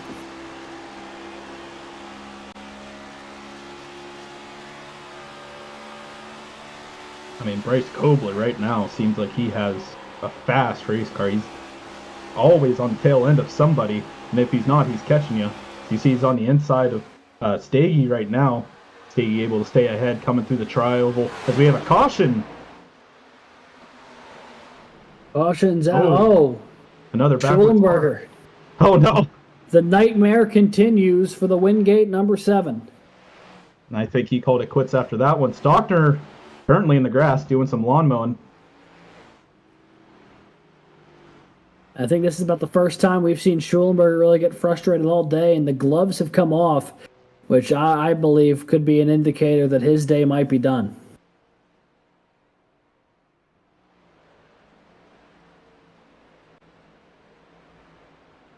Currently, he was 9th in points. Was in a tight battle right now for that real cutoff line. So this is going to hurt his playoff chances here. Hopefully, he's going to have a better day here at Atlanta next week. Try to rebound and get his way into the playoffs. But we'll have to see here what happened to the 7 car from Wingate.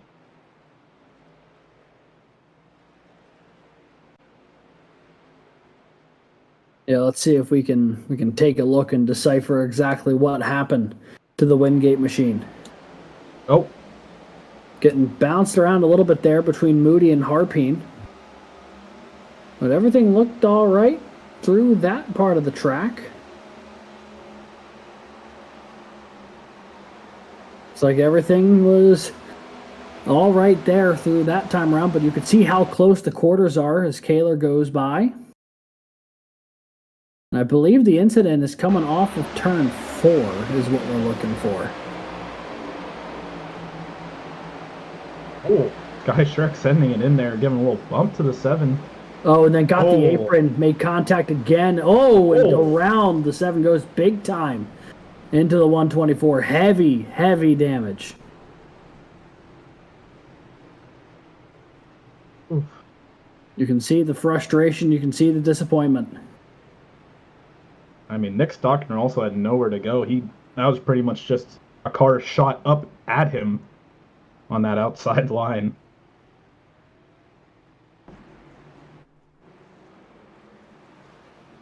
It had not been a particularly fun night for Brandon Schulenberger, but that for sure going to put the icing on the cake of what is going to be a Chicagoland to forget for the 7 machine.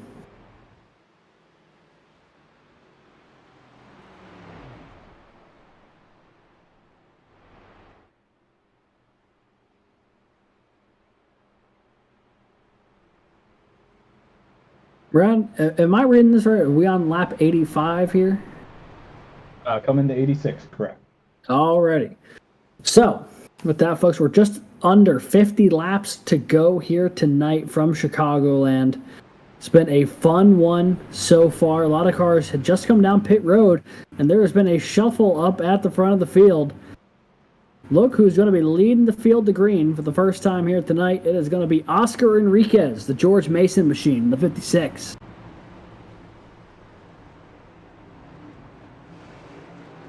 Big winner from that pit stop. Clint Holtzman also able to keep his position in second. Drew dropping back to third. And the usual suspects of Cummings and Stege round out your top 5. Tell you what, it's a driver who we have not talked about a lot tonight, but has put himself in a really good position, and we don't talk about him often, is the car currently sitting in P11. And that is the East Tennessee State machine of Logan Harpine. Currently running 11th, started tonight 32nd. It's been a really quality night so far for the ETSU car. One of our big movers, as is Bryce Kobler, up 25th to 6th.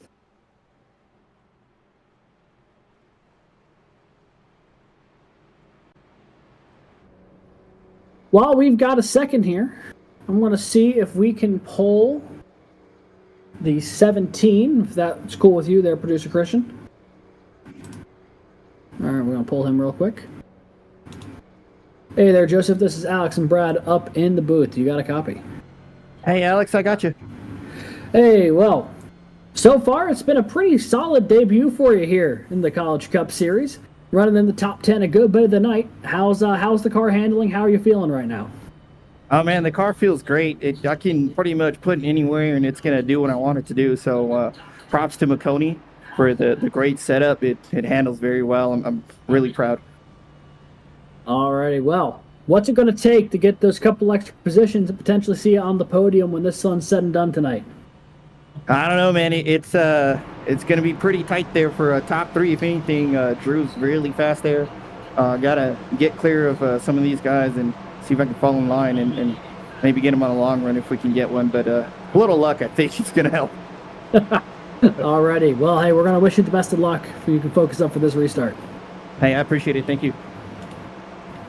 That was driver of the 17 for Purdue, Joseph Grijalva, making his CIL debut tonight.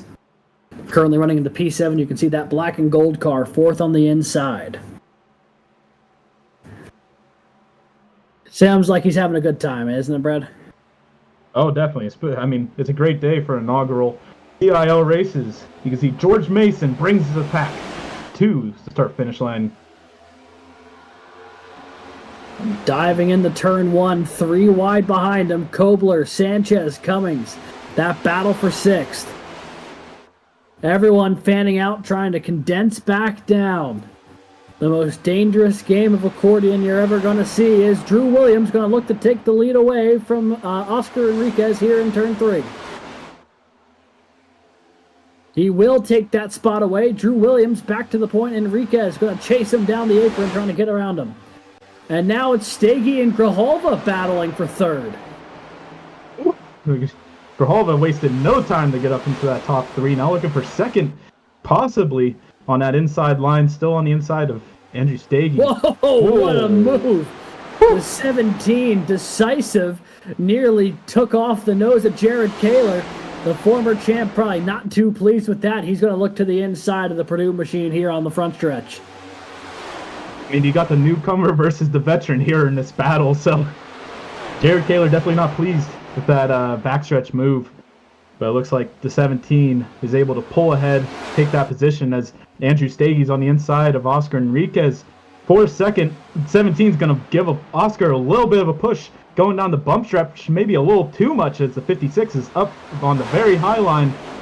The 17 makes his way to the inside and is now on currently trying to get the 3rd position away. And it looks like he might going into turn 1 here. Everyone in this top 5 ducking and weaving, trying to find their way to the front.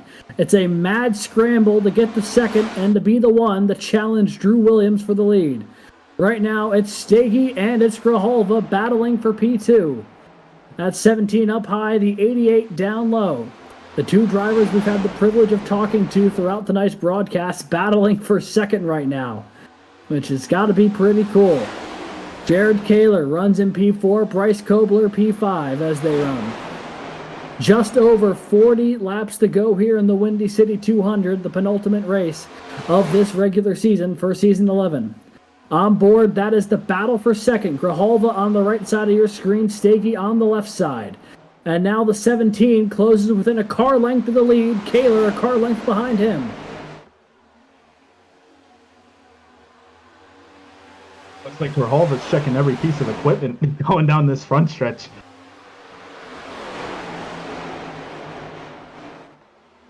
Someone is dialed in. I just realized he's got the fan there as well. Like a little neck fan action. Oh, that's what that... Oh, yeah, right. You're right.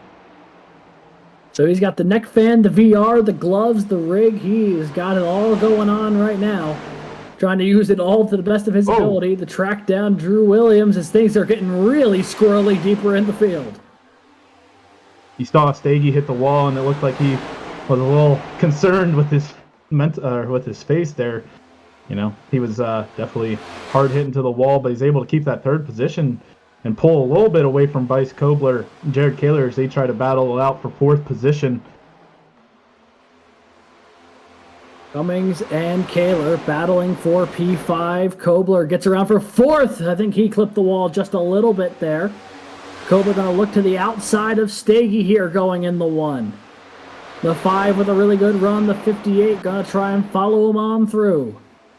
Here comes Clint Halterman and Matthew Burton and the mix as well. Both of those drivers desperately seeking every playoff point they can get their hands on, as is the 88 and the 95. A lot of cars with points implications in the thick of it here in the top 10.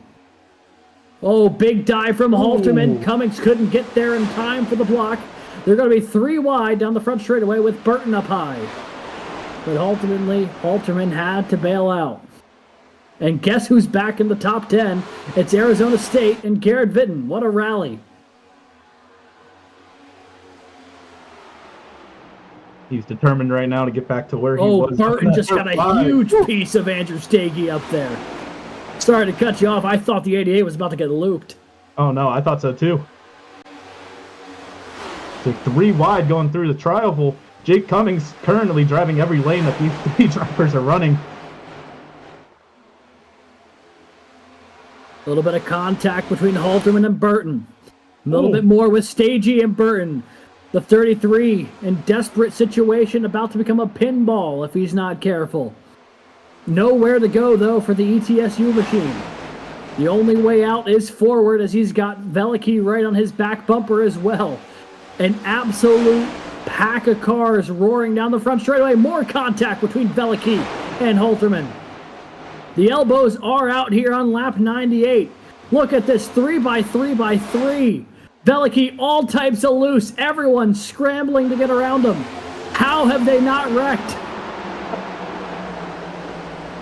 If I was anyone in this pack, I don't think my heart rate would be anything under like 170 right now. It seems like you just get out of one battle and you're already in another. As they're 3 wide yet again. Veliky, Kelton Quick, Charles Wimbley going through the trioval. It just never stops here in Chicago. You were saying their heart rates are north of 170. I'm pretty sure mine's north of 150, and we're just calling the action. We're not the ones strapped in behind the wheel right now. Burton and Veliky, not a nickel's room between them. Onofre going to get down to the apron, trying to clear them both. Here comes Ben Fiore and Connor Bingle as well. A couple of names we have not talked about a ton tonight. A huge battle inside this group. I want to apologize, that was not Matthew Burton we saw battling with Onofre. That is Logan Harpine, the other ETSU machine in the 28. It's been a great drive for the 28 here, battling just outside the top 10. Got Veliky in the mix there as well, and it looks like everyone's heart rate may be able to collectively settle down just a hair as we're back to side-by-side racing as opposed to 3 and 4 wide.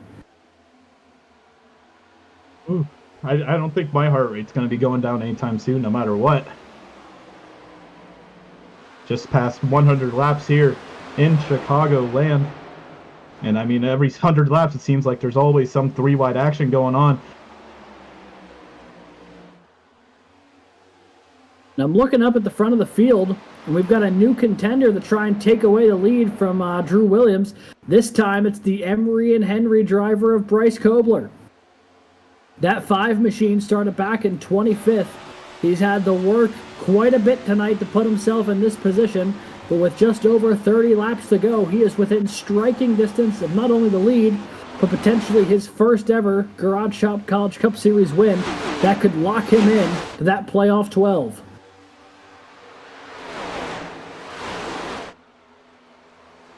A 3-car breakaway from the rest of the field. It's Williams, Kobler, and Grijalva.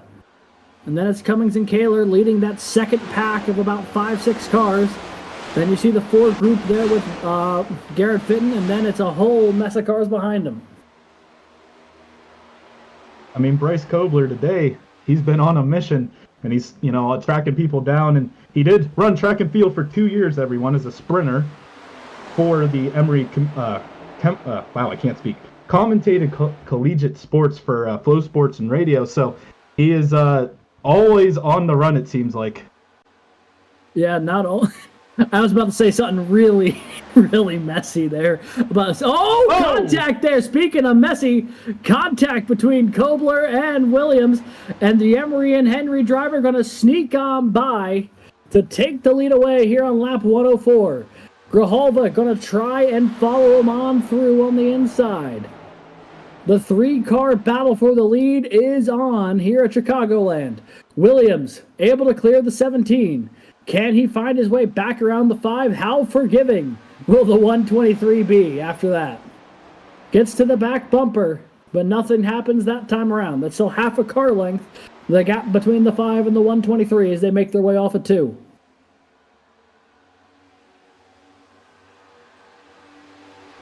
Oh!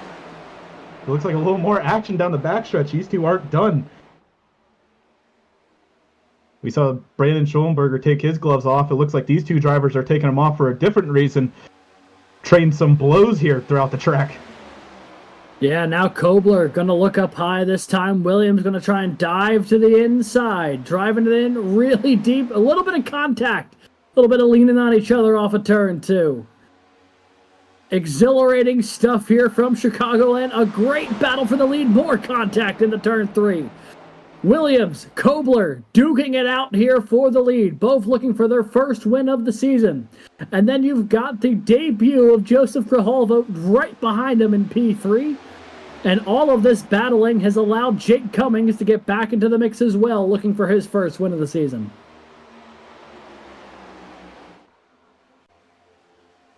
Oh, I thought Williams was going to be able to get the lead back there, but a great run on the outside from the 5 will keep him in a dead heat going into 3.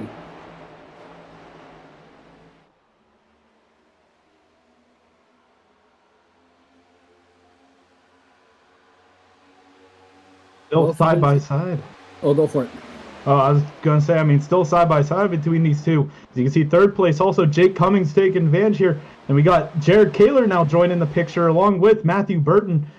This battling up front has helped a lot of cars join this front group. As you can see, Drew Williams is able to pass Bryce Kobler for that first position again.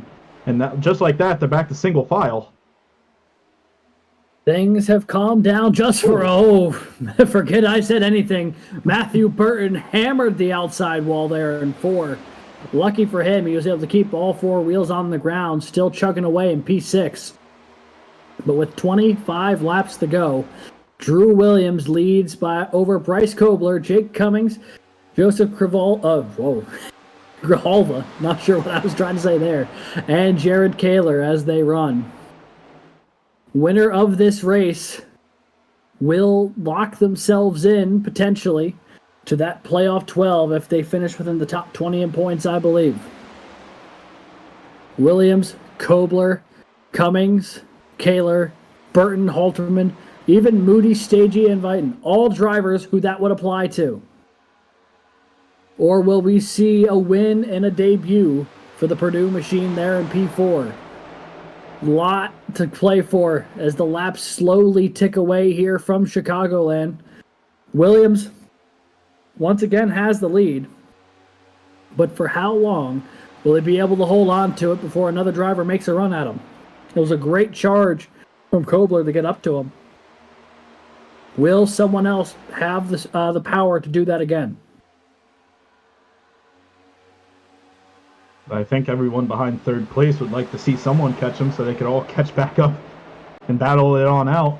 And Alex, I don't know if you know the current fuel situation. Do you know if everyone can make it on fuel to the end of this race? I don't believe that they can. But that's just me. I could be wrong on that. We heard that the fuel window was about 55 to 60 laps. And there was a caution right after the stage, which gave him a couple. But I think it might be a little close because it was 63 laps from the stage break to the end of this race. And even with the one caution being able to stretch it a hair, might be a bit of a stretch. You can see on board there the last time he came down pit road was lap 80. Oh, I forgot about the lap 85 caution. Yeah, they're all good on fuel. Yeah, no, they should all be able to make it to the end. They ignore me. Well, ignore me as well. I went on that whole tangent, and then I completely forgot that there was that one more incident for Schulenberger after that. So that's a big whoops on my part, folks. Ignore the whole fuel strategy situation unless a driver short pit a little bit, put a little less fuel in the car, trying to stretch this thing out, maybe get a little bit of track position. They might be a hair short because they're still getting about 50 laps or so in this stint. So it'll be close if someone took less than a fuel tank, less than a full tank. But I think that they should not really have any issues unless we go into overtime. Then it could be a different story. But Jake Cummings has worked his way past Bryce Kobler here, and for how fast the 95's been today, consistently in the top 5, I think this is the first time we've actually seen him in second. I mean, yeah, it seems like every position except first has seen at least 6 or 7 different drivers, take control of it. So you can see the 17 and 58, a little contact, a little elbows out here, battling for the 4th position. The newcomer of Joseph from Purdue University on the inside, Jared Taylor from UNC Charlotte. Matthew Burton trying to also become part of this battle. As you can see, he's able to clear the 17.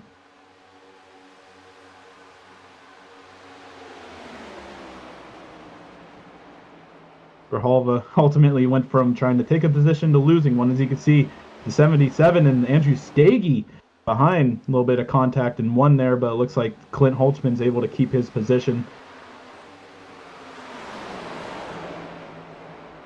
And someone quietly having a pretty good day, Lucas Moody, outside of he's starting 5th, had a great week last week, trying to follow that up, currently in the top 10 in 9th, battling for the 8th position as we go on board here with Lucas Moody. Yeah, it's been a real uptick the past couple of weeks for the 13. You see him just barely clip the wall there off of 2. A little bit of frustration, but going to battle the 077. This battle for the 8th position will continue. It's been a really, really solid drive for him, but also, just for Ball State as a whole, obviously not optimal from where they started today. 3 cars qualifying in the top 5, but those 3 cars are still running inside the top 13, and it's some of the better runs we've seen from these guys so far this season. Moody in 8th, Stege in 7th, and then Kelton Quick, the pole sitter, currently running in the 13th position. Or 12th, I believe. It looked like Clint Holterman fell back a couple positions here. He's currently outside top 10 and 11th, so looks like something happened there that he lost a couple positions. As you see Garrett Vitton making his charge back up through this field from that pit stop mishap, trying to take the 8th position away from who we were just riding on board with, Lucas Moody. Going to be able to slide right up in front of Garrett there. Garrett's going to give him a little bit of a push. You see Edward Sanchez and our pole sitter Kelton Quick battling it out for the 12th position, excuse me. As Edward Sanchez able to push it out, pull it through turn 4, and easily make that pass, setting his eyes towards Clint Holterman. Yeah, this is the onboard here with the 26, who, he's still up over 20 positions from where he qualified. He's had a great run today, but we have seen him run as high as 3rd, as high as 2nd. So I'm sure he'd be looking to try and pick up a few more positions if he can help it. Battling here with Clint Holterman, that's a pretty important points battle as they run. Both of those guys inside the top 13 in points. So Sanchez trying to take a point away from Holterman, and I believe he might be able to here in the turn 1. The laps continuing to tick away. Just about 12 laps to go next time by.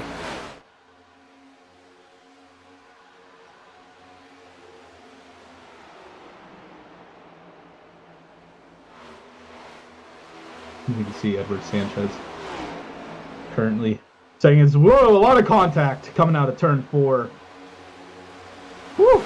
Man, oh man.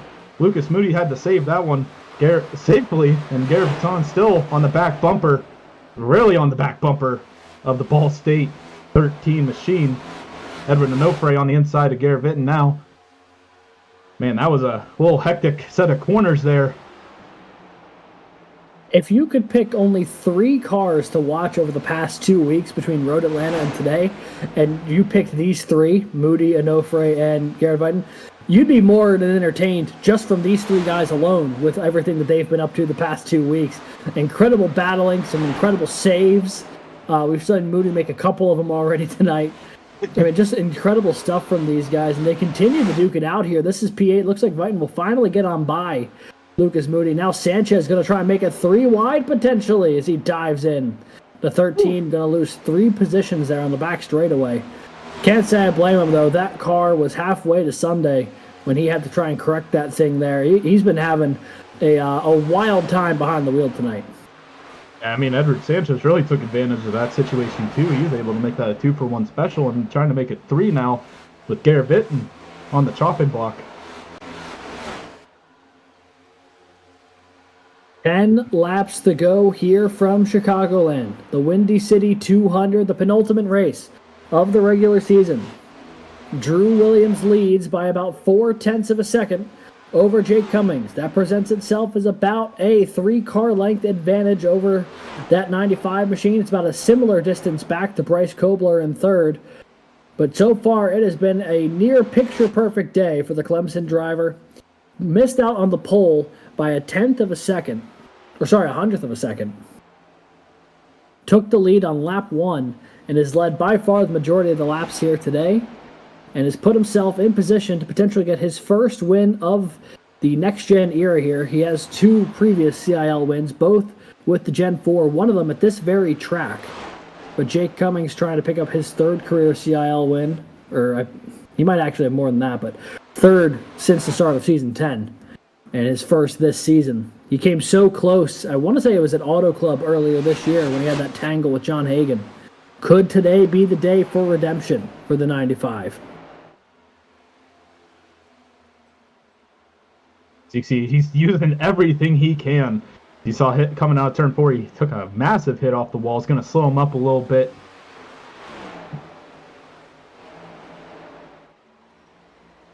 I suppose this is the moment where if the 95 has anything left to reel in the 123, now would be the time. The question is there anything in the tank for that Converse University machine to make that happen? Williams has had one of the fastest cars all day. One of the only times he got caught under green flag circumstances was by Kobler about 20 laps ago, but the 123 able to fight by him and retake the lead. And speaking of Bryce Kobler, he's in a little bit of a scramble here for 3rd, his 4th, 5th, and 6th, all bearing down on his back bumper. And I mean, this has turned into a little breakaway of, 2 cars, and you can see Bryce Kobler is now leading this little pack of 4, trying to keep them behind. Some crucial points today for every single one of these cars if they want to try and make their way into the Jake playoffs. Cummings might be taking the lead. A battle for the lead here in the turns 1 and 2. A great run off of 4. Got Jake Cummings right alongside the leader. Ooh. And he will clear Drew Williams with 5 laps to go. Jake Cummings, Drew Williams. Cummings on the right side of your screen. Williams on the left. The 123 has gotten near 100 laps tonight, and it might not be enough, as now Jake Cummings has pulled out a multi-tenths of a second lead over the 123 with 4 to go. Looks like Drew lost all of his momentum, that last lap, and now Jake's taking that advantage, trying to make his way around some lap traffic here. I don't think it'll make much of an impact. Cummings dives low on Byers, who gets all the way up toward the outside wall. Terrible place for Williams to meet him on the exit. Going to compromise it a little bit. Going to lose more time to the 95. 3 laps to go from Chicagoland now. Does the 123 have anything left in the tank to try and reel him in?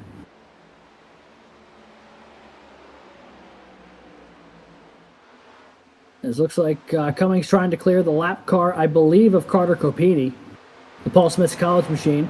It is going to let Drew Williams get closer to the back bumper. The car length Gap was only 1 there at its closest. Now it's ballooned back to 2 or 3. 2 laps to go.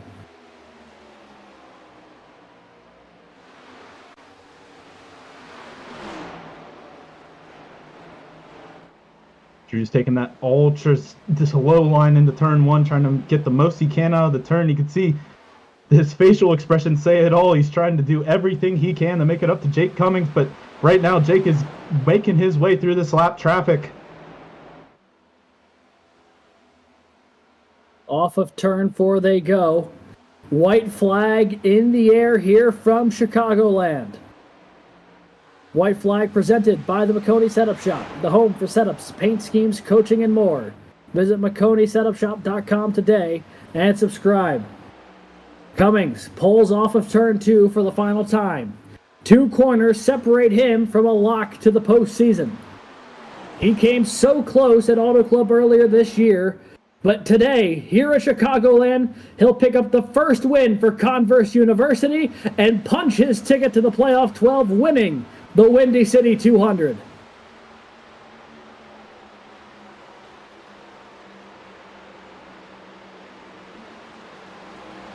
Heartbreak again for Drew Williams. That first next-gen win continues to elude the Clemson driver. And we saw he had speed all day, obviously. Like you said, Alex, he led 100 laps, but unfortunately the 5 laps that he needed the most, Jake Cummings came to spoil the party and take that race win away for Converse University. Bryce Kobler from Emory and Henry will finish 3rd. We talked earlier tonight, Brad, how it was going to be an opportunity for someone who may not have gotten to victory lane yet to get it done here tonight. And that's exactly what happened. The 95 had 1 chance to take it, and he did just that. Still will be a very solid points day for the 123 of Drew Williams, who will likely pass John Hagan in the standings by nature that Hagan was not here tonight. But a big win for the 95s. They'll burn it down on the front straightaway.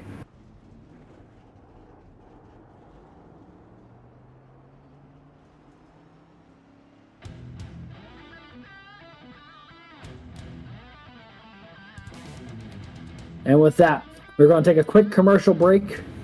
When we come back, the final results from tonight's Windy City 200 and interviews with your podium finishers. You won't want to miss it. We'll be right back.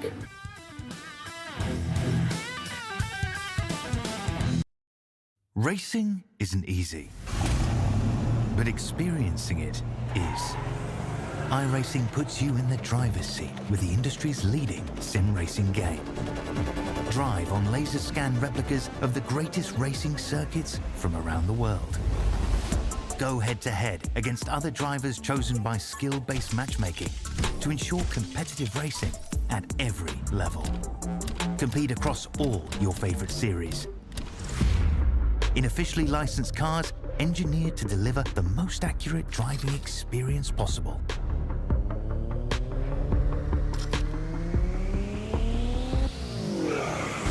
Join a race or host your own with players from across the globe. Race against the computer or in a league with friends. Feel the thrill behind the wheel. Visit iRacing.com.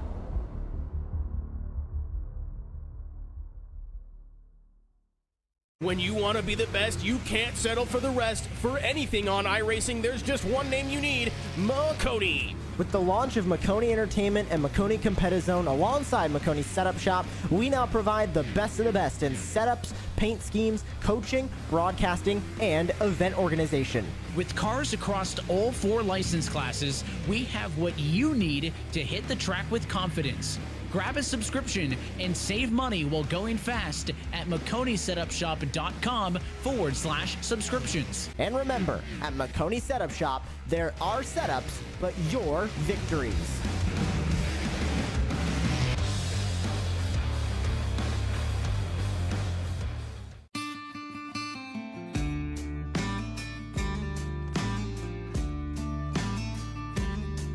Hello, my name's Aaron Brown from the Garage Shop in Denver, North Carolina. We're here at the famous Bonneville Speedway in Wendover, Utah. One of the most harshest environments on the planet to race in, and that's why we need the best tools Snap-on has to offer. What we use here to pump up the oil in our race engines to prime them is this Snap-on screw gun. With its variable speed and high torque, this allows us to spin our oil pumps up to 1,500 RPMs, creating 70 pounds of oil pressure, which helps us get everything settled in, nice and happy, and turn the hot oil through the engine.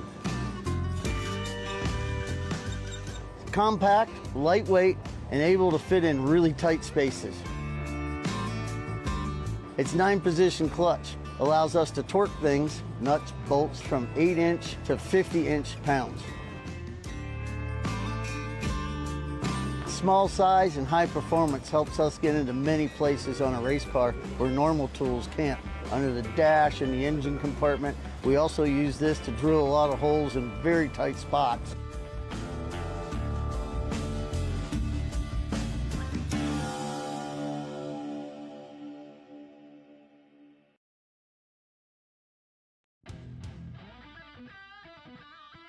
Welcome back, folks. What a race we've had here, the Windy City 200. A surprise turn of events in the closing couple of laps led to a winner that car that had speed all day but didn't lead a whole lot of laps until it mattered most. We'll take a look now at tonight's final results from Chicagoland. Jake Cummings from Converse University picks up the win. His first of the season, Converse's first in the Garage Shop College Cup Series, making the pass with 5 laps to go over Drew Williams from Clemson, who will finish second here today. Such a great points day for the 123, but comes up just a little bit short. Bryce Kobler finishes third for Emory and Henry. Matthew Burton fourth for ETSU. Andrew Stege, a top 5 finish for Ball State. The rest of your top 10 on the screen there. Baruch College's Edward Sanchez. Jared Kaler finishing 7th for UNC Charlotte. Edwin Onofre for North Texas finishing 8th. Garrett Vighton finishing 9th for ASU. And Howard Community College's Aiken Lamar with the top 10 finish today. Good run for the 099. And 11th, we have Joseph Grijalva from Purdue. A great showing for his first CIL race. Lucas Moody in the 13 machine from Ball State finishes 12th. Clint Halterman, who was fast all day, finishes 13th from UNC Charlotte. Ben Fiore from Marist College finishes 14th. Landon Velicki ends up in 15th from Auburn University. Devin Defoe ends up 16th from the University of Arizona. Charles Wimbley from Guilford College is in 17th. Connor Bingle finishes 18th from the University of Alabama, Huntsville. In 19th, we have Andrew Burrell from Clemson University, and finishing in 20th, we have Logan Harpine from ETSU. 21st tonight, it is Oscar Enriquez from George Mason University, Ethan Decatur, second from Valparaiso, Connor Martin, 23rd for ETSU, Kelton Quick, the pole sitter, the last car on the lead lap for Ball State there. The rest of these cars, 1 or more laps down. Carter Capini for Paul Smith's College, Cade Corbin for his debut tonight for the Alabama Huntsville machine, Justin Byers for West Virginia, Sky Schreck for the University of Oklahoma, Toledo's Nathaniel Crone, and Lee Kane for University of Southern Mississippi. And leading out with your cars that race tonight, Nicholas Stockner from Clemson University finishing in 31st. Brandon Schoenberger had an unlucky night, finishes 32nd from Wingate. Muhammad Alif, another Ball State car that had very bad luck tonight, finishes 33rd. Logan Smith in the 34 car finishes 34th from Auburn University. Jason Wallet from Drexel University finishes 35th. Wesley Shaw from Texas A&M University Texarkana finishes 36th. Ben Neller from Ball State University finishes 37th. And 38th, Ryan Whitlock, who we saw get a little airborne from the University of Alabama Huntsville, finishes 38th. And rounding out your top 40, these cars did not race, Roger Primo and Zach Tallman. And with that is going to take us down to Victory Lane, where we'll have the opportunity to talk to the winner of tonight's race, the 95 machine from Converse University. Jake, welcome back to the top step. Before I say anything else, for the Converse University esports team folks watching, I'm so sorry that I have not been in this room all season in any series unless it was like preseason. I should have been in here so many times. I made so many mistakes, had really bad luck, and I didn't even make it to the last race. 25 points back on the cut line, but I won when it mattered, so I redeemed myself. Well, no time like today to go out there and get yourself a win to lock yourself in. You came so close at the start of the season, that last lap tangle with John Hagan, I believe, at Auto Club. And from there, it was a bit of a tough stretch for you in the 95 team, but you were there when it mattered tonight. Talk to us a little bit about your race and what you were setting up in that last run that let you reel in Drew Williams with only a couple laps to go. Yeah, I mean, just real quick. I mean, it has been a bad stretch, but every single race this season, even maybe Talladega, you could argue, I should have been top 5. I should have. This should have been like the 8th time I've been talking to you this season. So I'm sorry. I've been wanting to talk to you a lot more. But the race itself, I had never done a race at this track. This was my first one. I bought it like right at the start of the season. Started practicing earlier this week because I knew qualifying was going to be really important for those stage points with how far back I was from the cut line. And yeah, it went pretty well. And then I figured out something really late in practice that I liked a lot that was different from everyone else. Didn't really work in the short run because people would just, fill the gaps, but just a certain arc I would take in 1 and 2 really helped me use the right rear a lot more than the right front. And that's what everyone was struggling with all night. And so the couple times we got pretty decent long runs, I felt like I was catching everyone in front of me. I think I was 3rd before the last caution, and I was reeling them in after about 25 laps or so. So I felt good about that. And then caution came out, and I hate to say 2 nickels, but that's what I was telling everyone. With Clint Money shifted, the same thing happened. What was it, last season at Nashville when I'm right behind him and I lose like 10 spots because of it.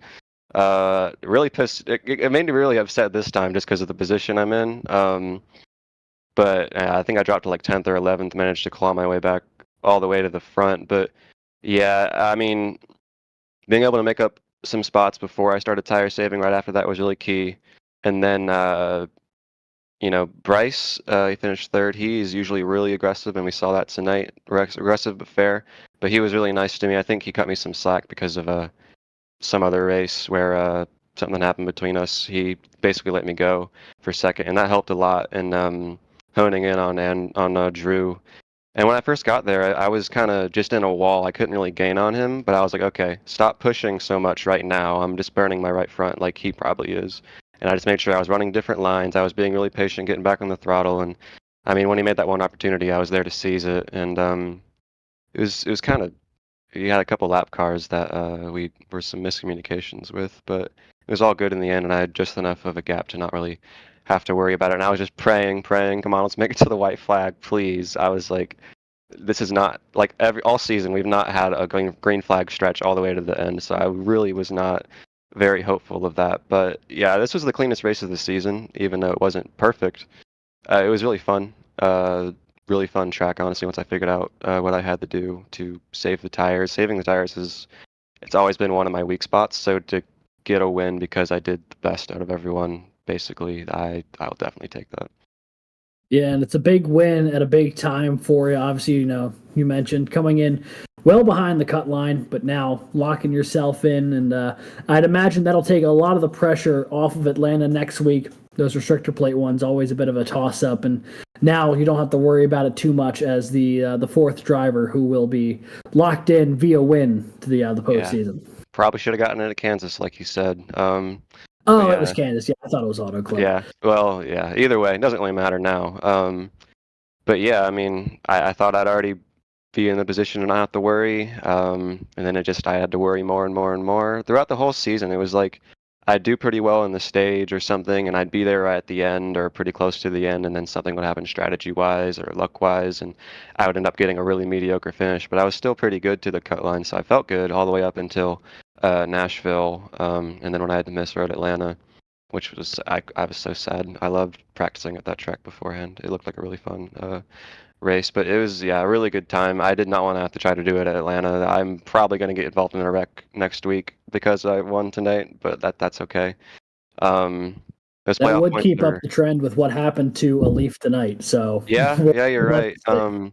But those playoff points are super key too. I should have a lot more, honestly. But that's been the main reason I've missed the Final Four every single season I've been in the playoffs so far since it started. So, I mean, it's not a lot, but compared to everyone else, I think it'll be a pretty good place to start. Absolutely. Well, Jake, congrats to you. Congrats to Converse on their first win here in the Garage Shop College Cup Series. Yeah. Anyone you'd like to thank or shout out here before we let you go celebrate tonight? Yeah, I mean, it's a really easy question to answer this time around, unlike in seasons past where I've had to think right on the spot. But I always knew who I would thank first thing, and it's the entirety of Converse Esports. I mean, obviously, I came on with them for this season. I think I signed, if you want to say, back in November of last year. So I've been with them technically for almost a year now, and it's just been kind of learning the faces, getting to know everyone. They're all so supportive, and it's awesome to see. It's a great place of motivation, but also a really great source of pressure. I kind of put it on myself as well, but yeah, I thank every single one of them. Thank you guys for y'all watching. Other than that, I'm actually dog sitting for my fiance's family right now, so I'm not where I usually am, hence the different camera angle. So I'll thank those dogs for not peeing on the carpet or something while I was doing this. I hope not. And I'll thank their family for letting me bring all my peripherals and stuff I needed to do to still be able to race. Alrighty. Well, Jake, congrats. Well-deserved win after came so close just a few weeks ago. Appreciate talking to you as always, and looking forward to see what you do the rest of the season here. Yeah, and thank you so much for everything that you guys do for the broadcast. Really appreciate it. Thank you. And that was the driver of the 95 tonight, Jake Cummings, your winner here tonight from Chicagoland Speedway. Catching up down pit road here, Brad Daniels has caught up with our second place finisher, Drew Williams. I'm here with Drew Williams, Mr. Alumni winner, finishing second place tonight. Drew, can you take us through your thoughts with those closing laps? With everything? Man, we gave it everything. Not sure how Jake was able to keep the right front on it. He said he found something in practice that helped him late in the run. I think it was just a factor of pushing a little bit too hard. Honestly, the battle with the 5 early in that run, I think, is just what set the tires on a downward spiral there and just cost us the win there at the end. And I mean, you were pretty much first or second all day. It seemed like. Was there anything you say that kept you focused throughout the race because you were consistently leading the pack? It seemed like. I mean, I really just had my eyes on the prize. I've been running this league for 3 years. I'm the Cup Series driver with the most starts and by far and away the most second places. I think this is now my 15th or 16th second place in a spring or fall season. So just the chance tonight with all the suspensions to break the curse was what kept me motivated throughout the night and kept me locked in on just hitting my marks every lap, but just not able to get there. And one last question here. You're pretty much, I want to say you're locked into the playoffs by virtue of points now. Going into Atlanta next week, are you expecting anything outside of a win, or are you going for the gold? No, I mean, so yeah, we're absolutely locked into the playoffs on points now, and given that Jared Kaler didn't have a great day, I'm pretty much a lock for the regular season at this point. So no, outside of beating the regular slew of good guys, it's just going to be going for playoff points, going for a win, and maybe if we're nice, we could try and push a teammate who's struggling on the cut line to get him over. But mostly just going to be doing everything we can at Atlanta to try and get some more playoff points. Sounds like a great plan, Drew. Anyone you want to shout out tonight? Yeah, of course. I want to give a huge thanks to all the OWR guys. We had a lot of guys who had a really, really rough night, but they've stuck in this season, and we're going to put at least 3 cars in the playoffs, cheering for a couple more. Obviously, we'll have to see how Atlanta does, but yeah, huge thanks to those guys for racing me every week. Huge thanks to you for broadcasting my second places for 3 years now, and a huge thanks to Bryce Cobbler for shipping me into the corner. Well, thank you again, Drew, for joining us, and we'll see you at Atlanta. All right. Thank you. And that was your second place finisher, Drew Williams from Clemson University. And we're going to throw it back up to the booth for tonight's third place finisher, Bryce Kobler, who started 25th. Yeah, joining us here is going to be Bryce. I guess, Bryce, you're probably listening to what's going on the broadcast there. Yeah, I was. Sorry, all good. I heard the echo and I got super thrown off for a second. Well, hey, congrats on the podium, first of all. Great run for you. They started back in 25th. Talk to us a little bit about your day, about working your way through the field to get up to the front. Well, I'm a horrible qualifier to begin with. I don't know what it is. I can't run qualifying laps. I'm sick, so I sound like crap. I can't run qualifying laps, so I knew it was going to be hard, but I'm better on pace than anything else. And qualifying where I did, I was like, oh, this is going to be horrible. And because you just couldn't pass on this track. The setup, I tried to make changes to it, and it was just so tight. And I was like, well, this is great.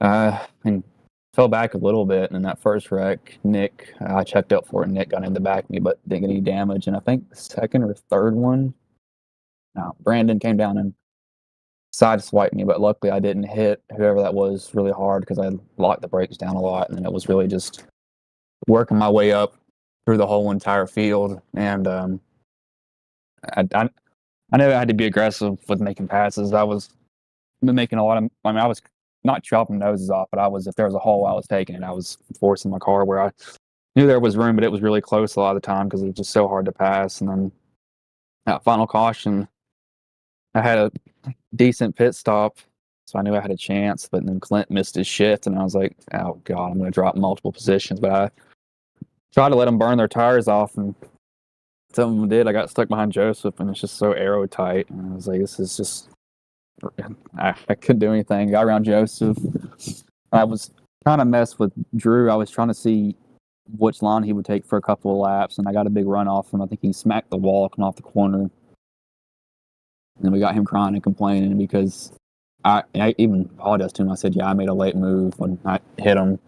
I was trying to see, I didn't know if he was going to block high or if he was going to block low, so I was like, I'm just going to stay up on his rear bumper, and then I got into his rear after that, and I threw one block, and then I realized I can't block him anymore. I'm probably going to get dumped or just ran a little bit harder, so I just let him by, and then I saw Jake coming.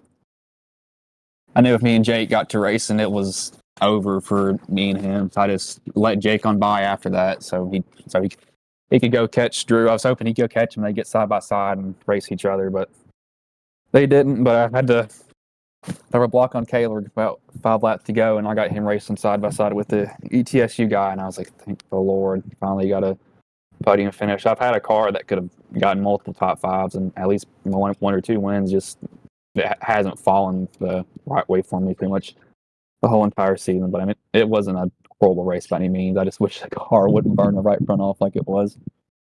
Yeah, I mean, to your point, it has been a pretty solid season for you, all things considered. Coming today, I believe 7th in points. You've been quietly putting together a really, really strong season and looking like you'll be a likely playoff contender. I don't think you lock in by points by virtue of today, but I think you're incredibly close.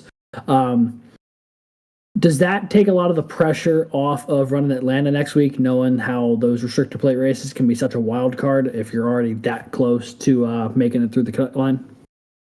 Restrictor plates are, yeah, I don't enjoy those. So I think it does give me a little bit of comfort knowing that I'm not going to have to be up front the whole entire or be up there. I can kind of ride in the back and let them wreck. Because that's honestly what happens at super speedway. So it definitely does take a lot of pressure off my shoulders, even though I didn't get any stage points. I did get a good finish. That'll definitely help me. So I definitely won't be as aggressive as I was this race, knowing that I kind of just have to be in somewhat of a survival mode next week. And ultimately, that might be the case to get you through, but still a really, really solid day for you. Bryce, anyone you'd like to thank or shout out here tonight on your podium finish? Really, I guess Emory and Henry University, where I go, NZXT, Moza, G-Skill, Sim Magic. Anybody from Emory that's watching, even though I don't think that there's really that many people. Powerade, because I spilled my bottle with Powerade as soon as the race started because I put the cap off and tried to set it down and it fell. So shout out to them. Whoever came up with the idea of cough drops for sore throats. And I can't remember what company I'm using right now, but they taste really good. I eat them like they're candy when I'm sick. So shout out to whoever that. I feel that on a spiritual level there, Bryce. Whoever invented cough drops gets $1 million from me, just from me. Yeah, that's and Huskenfeld and again Sim Magic. I got Huskenfeld pedals about last week and Sim Magic reactors, so it helped me a lot. But that's all I got for a shout out. I guess I really want to take an air hose to my nose and blow it out because I'm tired of sounding like this. Well, we will let you go and do that if that is what you want to go and do.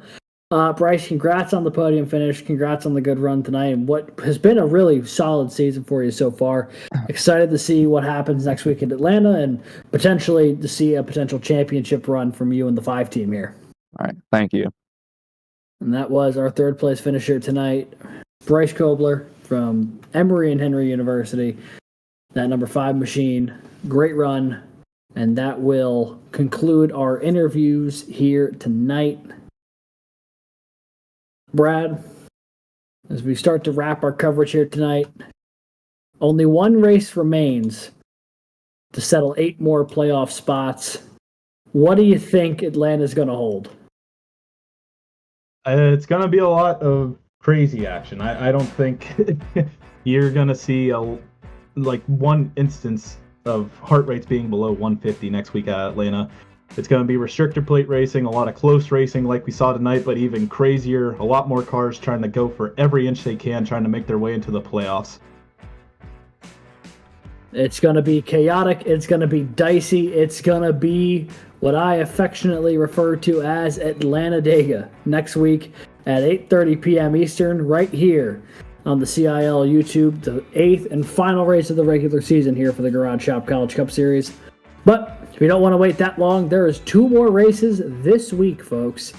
On Wednesday, we go to Belle Isle for the Detroit Grand Prix for Formula C. It's race 7 of that season.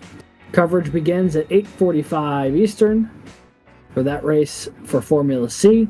And the second race of the season for the Collegiate Sports Car Challenge goes to Road Atlanta Thursday, October 17th for that race as well, starting at 8:45 p.m. Eastern right here on the CIL YouTube. But with that, it will take us to the end of our coverage tonight. I want to thank you all so much for tuning in to tonight's racing action and hope you stay tuned to all of our social media pages for our next race. And feel free to like and subscribe if you enjoyed tonight. Doesn't hurt. You get all the CIL content you'd ever want delivered right to your doorstep. It's quite a good time and would help out the channel quite a bit. I want to thank the entire staff who works to bring this kind of racing to you. This has been a production of the Collegiate iRacing League with producer Christian Hill and co-commentator Brad Daniels. I've been Alex Gagnon saying thank you and good night.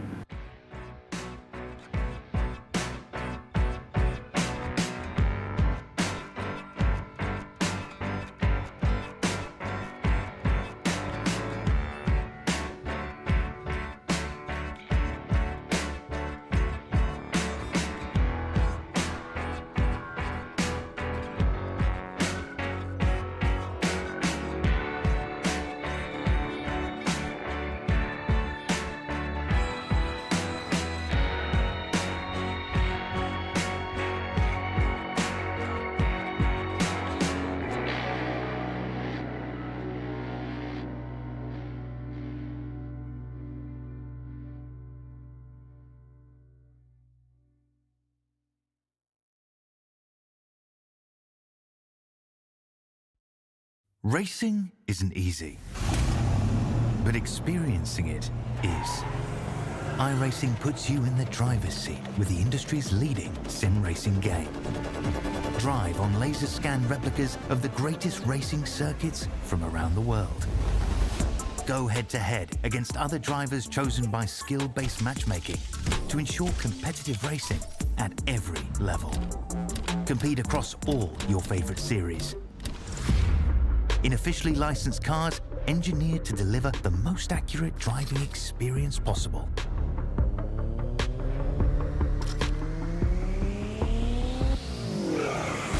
Join a race or host your own with players from across the globe.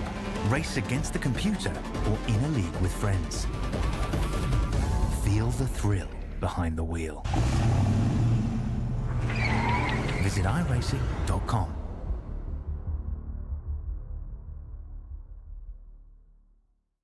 When you want to be the best, you can't settle for the rest. For anything on iRacing, there's just one name you need, Makoni. With the launch of Makoni Entertainment and Makoni Competizone alongside Makoni Setup Shop, we now provide the best of the best in setups, paint schemes, coaching, broadcasting, and event organization. With cars across all 4 license classes, we have what you need to hit the track with confidence. Grab a subscription and save money while going fast at MakoniSetupShop.com/subscriptions. And remember, at Makoni Setup Shop, there are setups, but your victories.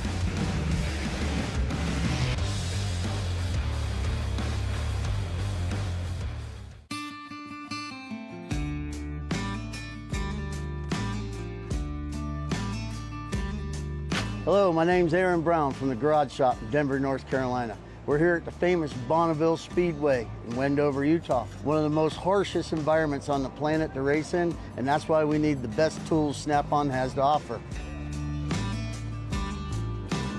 What we use here to pump up the oil in our race engines to prime them is this Snap-on screw gun.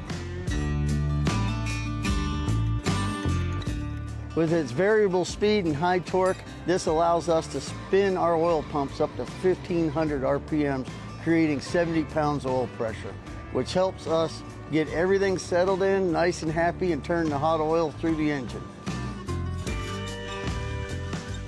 It's compact, lightweight, and able to fit in really tight spaces. Its 9-position clutch allows us to torque things, nuts, bolts, from 8-inch to 50-inch pounds. Small size and high performance helps us get into many places on a race car where normal tools can't. Under the dash and the engine compartment, we also use this to drill a lot of holes in very tight spots.